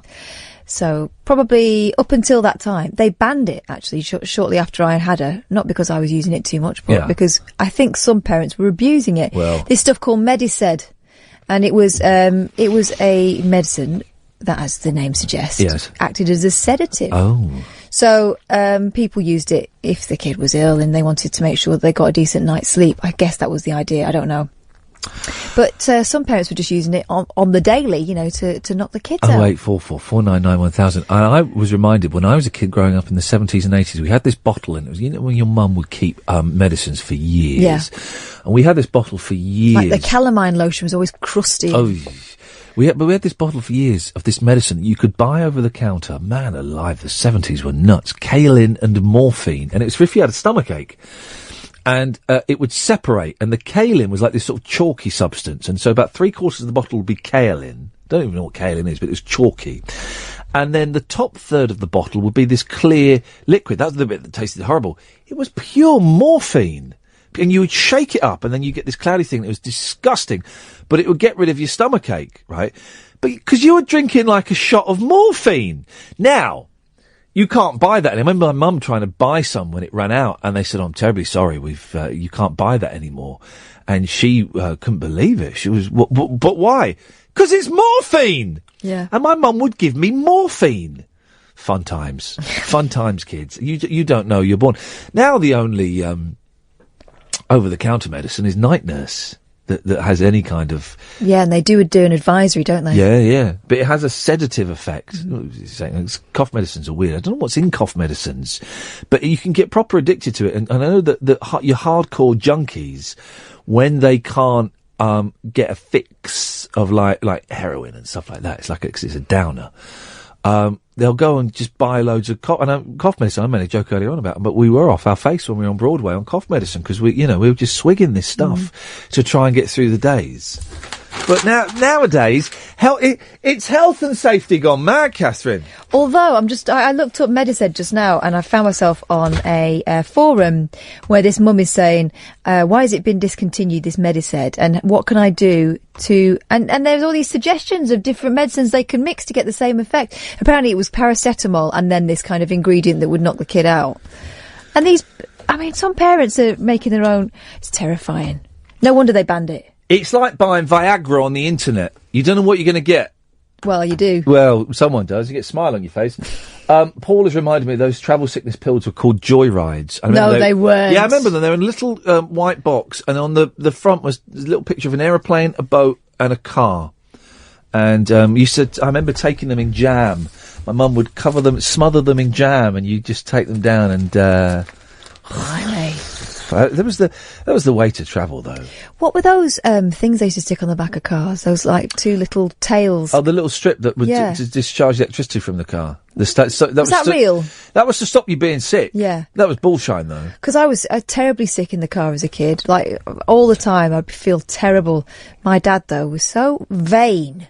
He wouldn't allow us to put tails on the car. And I remember thinking, wow, you're an evil man. Well, but that technology couldn't have worked. It's like the people who wear the copper bracelets because it stops them getting cancer or something. It does something, doesn't it? Well, it doesn't, but they claim that it does. And you can get travel sickness bracelets as well, can't you? They've got like a little knobble that you put on your vein or something. Yeah, it doesn't work. None of that works. Drugs all the way, I think, really, for those kind of things. Or simply don't travel. That's another... Stationary... at all times. 0844 499 1000 is the phone number. Victoria, come to you after this. 0844 499 1000. Last 30 minutes of the show. Yes, Victoria. Hello, just a quickie. Yes. You just reminded me. My mum used to give me half a Valium on Christmas Eve. Yeah. Flipping heck. How old were you? Oh, well... 8, 9, 10. Half a Valium. Really? Yeah. Gosh, bloody. What? So you because you were too excited? because I was too hyper. That's incredible. You've got to respect the 70s and 80s and parenting methods. Well, you know, this is the time when my granddad would be sticking whiskey on, you know, in babies' bottles and stuff, you know. Oh, there was a lot of booze. Brandy. There was a lot of booze going around for kids. Yeah. A lot of booze. A lot of. My granddad used to give me beakers of baby sham. I must have been about 5. Just because it said baby on the bottle didn't mean you give the baby booze, for heaven's sake. But is baby sham... It was booze. Is it booze? Yeah. It was, You wasn't can't it? give a baby booze. Well, he did give the baby booze. No wonder I was under the breakfast bar all night. Flipping heck. Victoria, has it... and what's your relationship with drugs and alcohol these days? Oh, I'm completely boring and teetotal. Good. Well, no, there's nothing boring about that. Thank you, Victoria. Thank you. Bye-bye. Half a Valium. Only half, though. Bit tight. She's only a kid. She had to wait till she was 9 for the full one. Isn't it funny? No, there you go. 0844 499 1000. Now, can someone... I'm going to regret asking this question, right? But you'll know the answer, Go on. Catherine.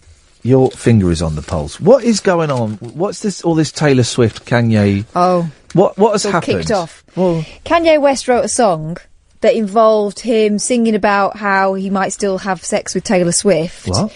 And anyway, he made that B word for female dog famous, right? how did he make Taylor Swift famous? Well, that's what he says. I think he's referring to the time he stormed the stage when When she won an award for being and famous. he thought Single Ladies should have won it.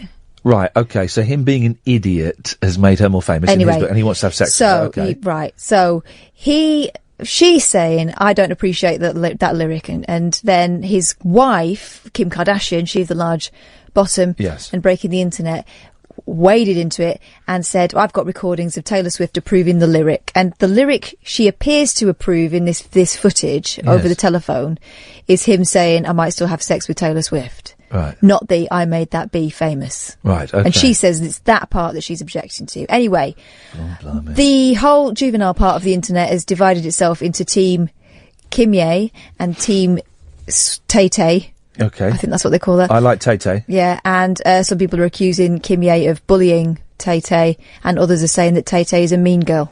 That's generally it. It's people who really have got other things to worry about. It's all a bit like School. It's like, a bit like Lemonade. Remember Lemonade? Mm. The Beyonce song. Yes. It was Becky with the good hair. Yeah. Maybe it was just a song, and there was no Becky with the good hair. I think whoever came up with the idea of publicising it in such a way that would fuel so many Twitter conversations is a genius. Because I really do... Right, let's talk about Lemonade. I don't believe if they were having those problems they would air it like that. No. It's totally a fabrication to sell records, and it's worked, so well done. Steve, who's done those CFAX pictures, says he's too shy to come on the air. Oh. Well, in that case, Steve, let me, even though I hate Twitter, let me plug your Twitter handle. Horsenberger, Horsenburger, Horsenberger. And he might be taking requests on pictures that he can CFAX up for you. But send nice ones, don't send Keep it vulgar clean. ones. No, actually, send him vulgar ones. Let him battle through. Let him wade through that filth, shall we? Right. 0844 499 1000. There's this really weird picture of this woman. Have you seen this? She's on one of those walkers. She's sat on one of those walking things. You can sit on them. In this circle of dirt. And all around her, tarmac has been laid. Have you seen this? Yeah, she's protesting, isn't she? It's brilliant. So they worked around her. She shall not be moved. So council workers leave this defiant disabled woman on her own island surrounded by tarmac. The woman sat in her mobility aid, calmly reading a newspaper in what was believed to be a protest because she wanted a drop curb on the pavement. You got to pay for drop curb, isn't it? Workmen could not persuade the woman to move, so they carried on laying tarmac around her. That's a bit off. They shouldn't have done that. Well, she should just trample it as she leaves. I love the smell of tarmac. Fresh tarmac. Flip That it. and creosote. Creosote, fresh tarmac. Creosote's out now. You're not supposed to creosote. Fresh tarmac and tarmac after it's rained. Oh, sweet. Who is this woman? Wesley Woolery was in the street in Smithswood, Birmingham, and filmed the standoff. He said, I couldn't believe this lady remained there, considering the heat coming off that tarmac. It was so bizarre, I had to film it. The video's been shared 4,000 times on Facebook. Wow, is that all? I don't think people could believe what she was doing. And then at the end, it says here, I hope they got it all smoothed over. Don't mess with a Brummy Gran. Well, no, don't mess with any gran, I think, is the thing. Now, they've got a quiz here. There's a quiz in the Mirror. They've done that thing. There's no news. Let's have a fun quiz. So, page 8, they've just put loads of things off the internet on there. Mm-hmm. As TV quiz kids steal the show, are you as clever as a child genius? Georgia knew all of England's kings and queens in order by the time she was 8. But that's not intelligence, that's parroting. It's memorising. Yeah. Mog can speak 30 languages. Oh my God, there's a boy called Mog. No, I saw that. He can't speak 30 languages. He's got loads of those Berlitz travel guides. So he's got those, he can... It's called Mog. I mean, that's not... Mog was the dumb cat that kept forgetting how to cat fat, so it would jump up on the flowers by the window and scream, and they'd have to let it in. That's how they caught the burglar in the end, so they got a medal for it. Oh, it was also Meghan Mog's Mog. Yep. Yeah. 2 cats. He keeps 19 different kinds of cacti. What does mean you're clever? And is the most bullied kid at school. That's not fair. And Christopher is nicknamed the A-star kid and planning to take his maths A... Well, they've spelt level wrong here. They put maths A-level when he's just 13. They are among 16 of the country's cleverest 8 to 12-year-olds. I could beat them. Battling for the title of Britain's brightest child on Channel 4's Child Genius show tonight. It's happened. So you may know, dear listener, who the child genius is. I hope these kids are either homeschooled or in a private school or in a school for the gifted, because sticking your head above the parapet as a bright kid, take it from me, is not a clever idea. Yeah, I mean, I'd rather be dumb and popular. I spent a lot of my... Did I just say that out loud? I spent a lot of my teenage years playing it down, not putting my hand up. Oh, shut up! Oh, I see what you're doing. You're comparing yourself to these... Yeah. Right, get off! How many TV quiz shows have you won? Because I've won about 4. How many have you won? I'm too clever to go on them. Oh, for crying out loud. Oh, I don't want to lower myself. I'm too clever for this. Come on, guys. No, but I got picked on a lot at school for reading books and that. All right, here we go then. They may only be young, but their general knowledge and mathematical ability are just 2 of the skills severely I'm tested. not very good at maths. Forget that bit. Try our fiendish questions and see how you rate against a child genius. Go on.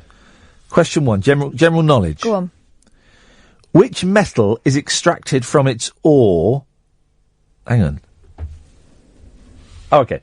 Which metal is extracted from its ore, which is known as bauxite, by the process of electrolysis?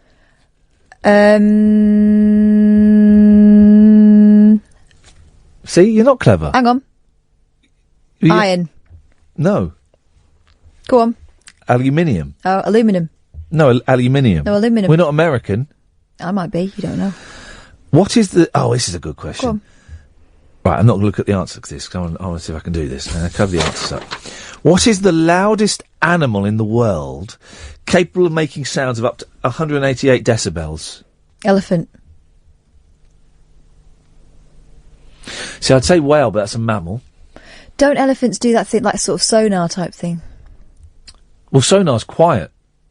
Reverberation. Well, that's as well as... You know they've invented a machine that if you point it at someone, it sets off a vibration that makes you cack yourself. Yeah, I told you that. Brown noise. Brown noise, yeah, flipping heck. And they use it... I've been to some clubs where they employ that. They use my that... daughter pooed herself at her first disco, and I think that brown noise was being used. It's for riot control and stuff, and it makes you dump in your pants. Unless you're a German, it's just you just dump everywhere. That was... That was during the time when they were trying to create all these different devices to stop wars in a kind of non-killing way, a non-fatal way. Nah. They also made the soldier. There was one that they reckon they could make people gay. Yeah. Yeah. Oh, really? Yeah. Well, we've seen some people that have been turned gay, but you know, by watching television programs. There we go. You see, that's the worry.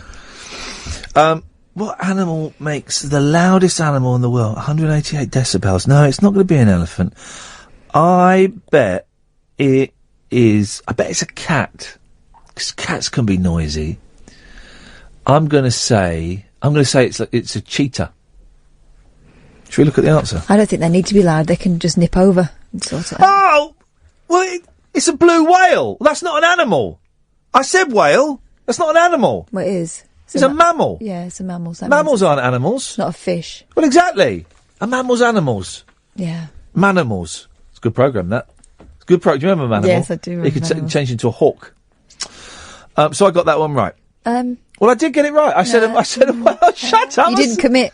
I said it. I'm not going to commit Anyway, to carry a on. I won't be petty about it. Next. These are all a bit boring, these questions. Oh, here we go. In Salvador Dali's The Persistence of Memory... Oh, this is easy. There are 3 objects drooping. What are these objects? Clocks. Clocks, isn't it? No, watches. They're watches. Let me look. I'm going to say watches. Watches. It says watches stroke clocks. All right, so we're both right. All right, here we go. Let's get on to the fun bit. Where was Captain Cook killed in a fracas with islanders in 1779? Oh, I do know this. Definitely on an island. Well, he was near Australia. He went to Australia, didn't he, Cookie? The Pygmies. That's not. What's the question? Where was Captain Cook killed? In the head.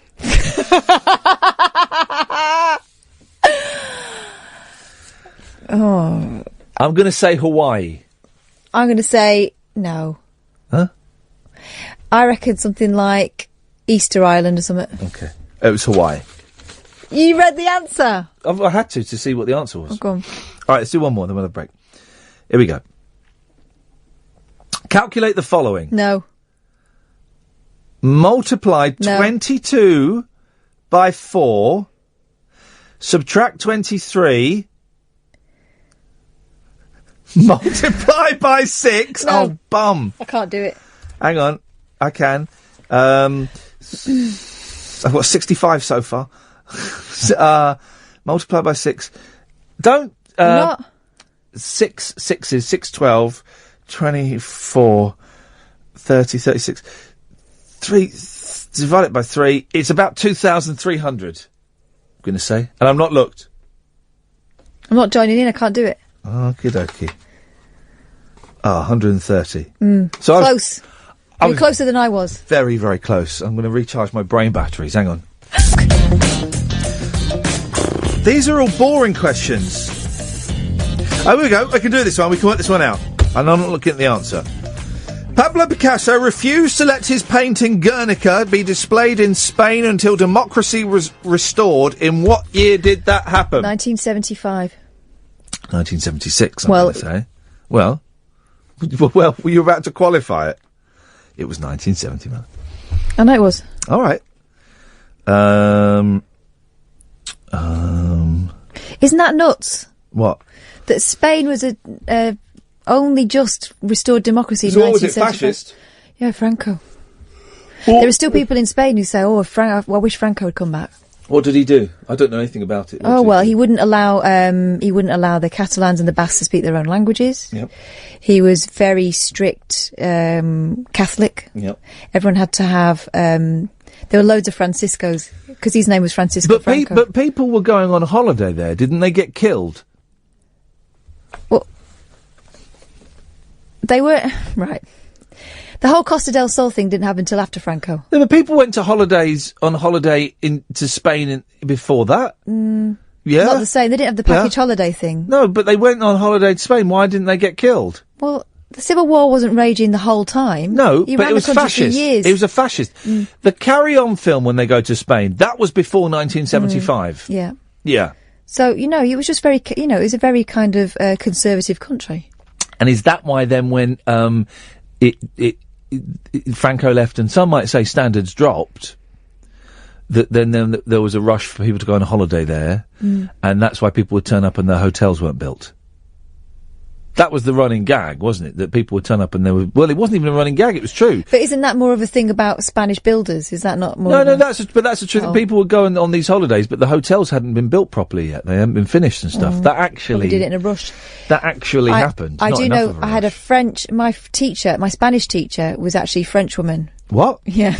So, yeah. That's ridiculous. Yeah, that she shouldn't did. be allowed. So yeah, I had to. That's like saying my sex education teacher was a convicted pervert. No. Very much so. It's only as ridiculous as an English person teaching you Spanish. No, no, it's not, because that's only one removed.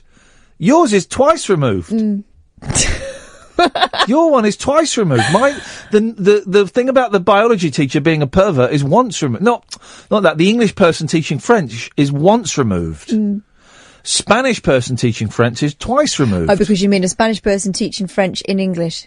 Why not? Is that what you're talking about? Why not? Anyway, she told me that there used to be, when Emmanuel, the film, came out, yes, there used to be a daily train that used to come over with Spanish guys from the north of Spain coming into the south of France to get copies of it, to go to the cinema to see it. Why not?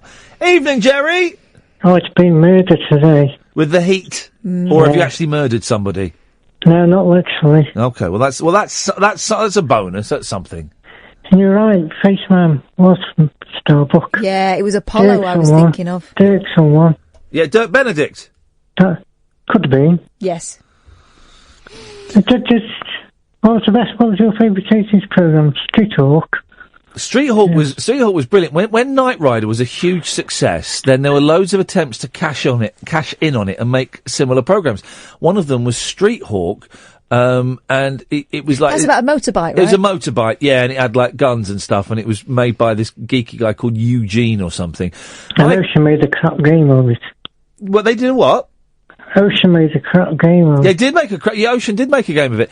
But my favourite of those programmes, and it really got overlooked, and I was Automan. Do you remember Automan? No. Automan, right, was created by another computer geek, probably called Eugene. He was a police officer, and he made a hologram man, and it was Automan, and he came to life and he would solve crimes. And he had a little friend called Cursor that was like a little cursor, and the car would turn at right angles. It couldn't curve, so you'd be going. Ding. Oh. It was brilliant. I remember them plugging it on Breakfast Time. It was Frank Boff talking about it, and I thought, "Oh, that's Frank Boff." Frank Boff was talking about it, and I thought that was. And I got so excited. And I watched it. I was not disappointed by Automan. It comes from Stoke, he does, Frank Boff. Yeah, it comes from Stoke, and he loves a stroke. That was Frank Boff, wasn't it?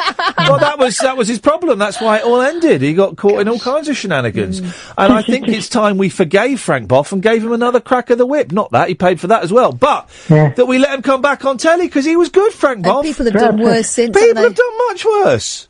Purpose and never the same without Frank. No, exactly. I thought Frank Boff was a consummate professional. He kept all the leather gear under his normal clothes so you couldn't see it when he was on telly. Perfect. Let him come back. He's served his penance. Frank, we need you. I've got a guess for you. Don't know if he's still alive. Little Richard. Little Richard?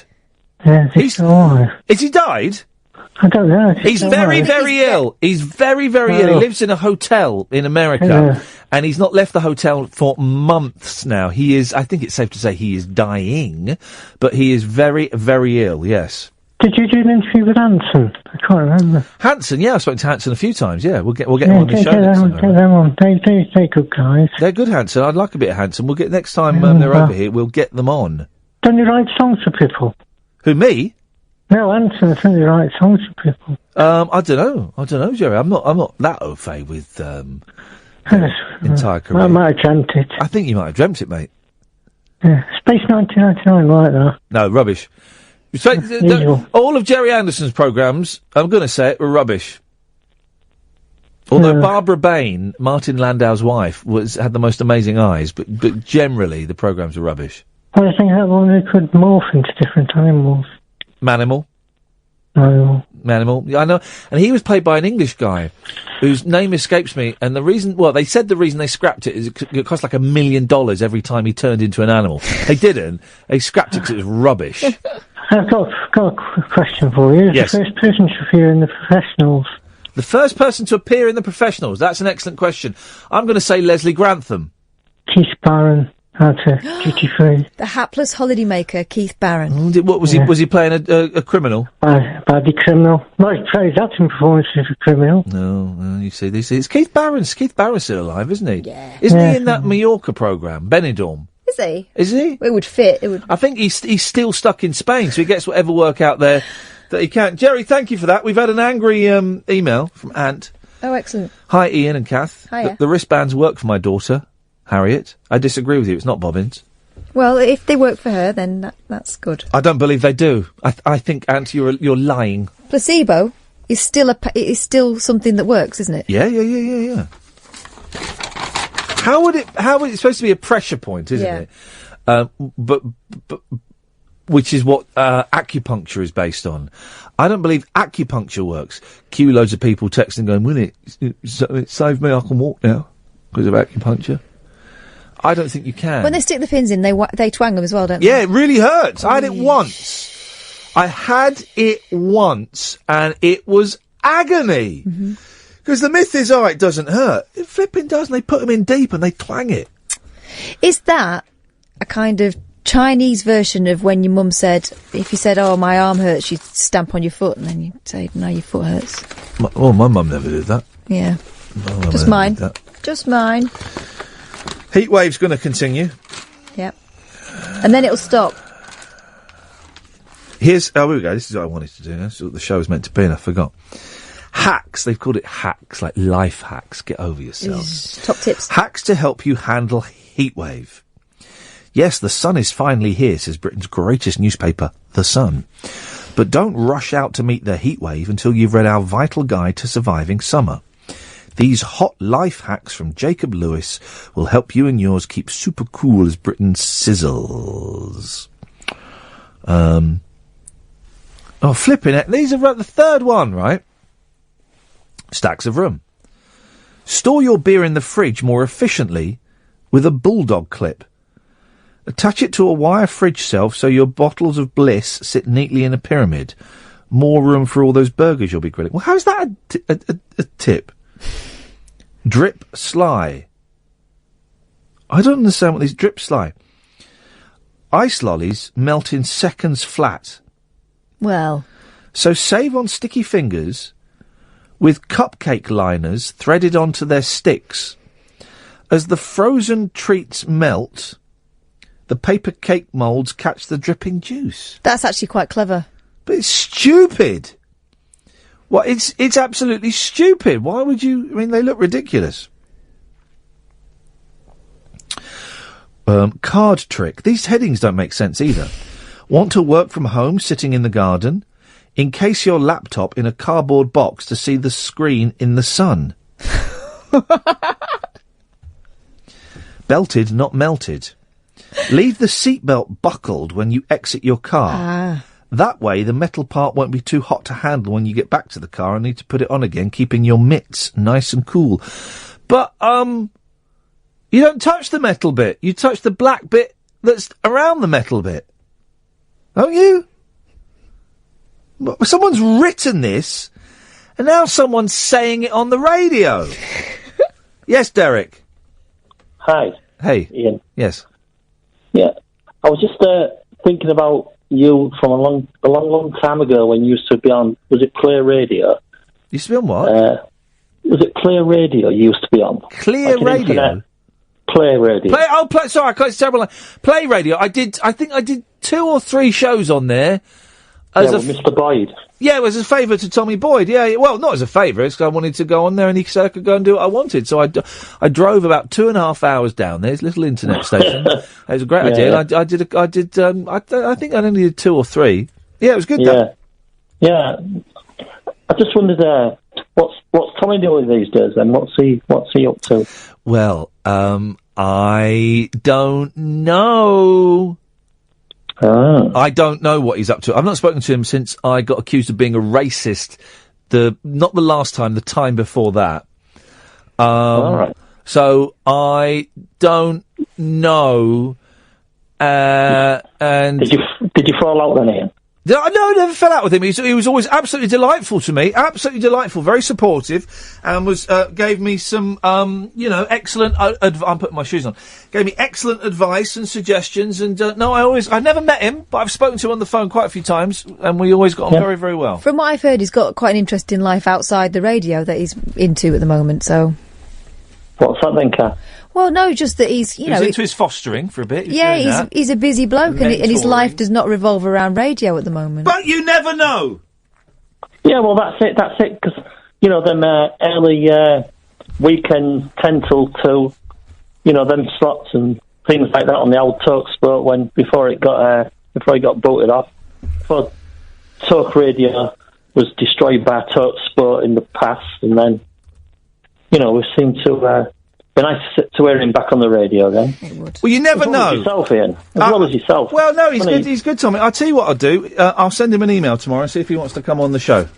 How's about them apples? Yeah, it'd be great to hear him. Yeah, I'll see if he wants to come on. He might not. I've got no idea, but I'll send him a little email. Yeah, great stuff. Nice one, Derek. All right, mate. Thank you. Nice one. Bye. There you go. I put the paper away and I realised that we've still got 2 minutes of radio to fill. Jeez. We've got 2 minutes of radio to fill, so let's fill it. I don't know if today's show's been a little bit ropey tonight. We've been a bit kind of all over the shop. Yeah. And do you know what? That's fine. It's Tuesday. Yeah. And there's not always going to be a running theme, or I think it's bubbled along. Yeah, I mean, and everyone will go, well, not everyone, but people go, well, it was good, Ian, you've been here, but I I feel like tonight's show didn't really take off. Maybe it's the heat, because we're all flagging a little bit. It could just be that. I know what you mean, though. Some shows you don't feel like you get any purchase on it.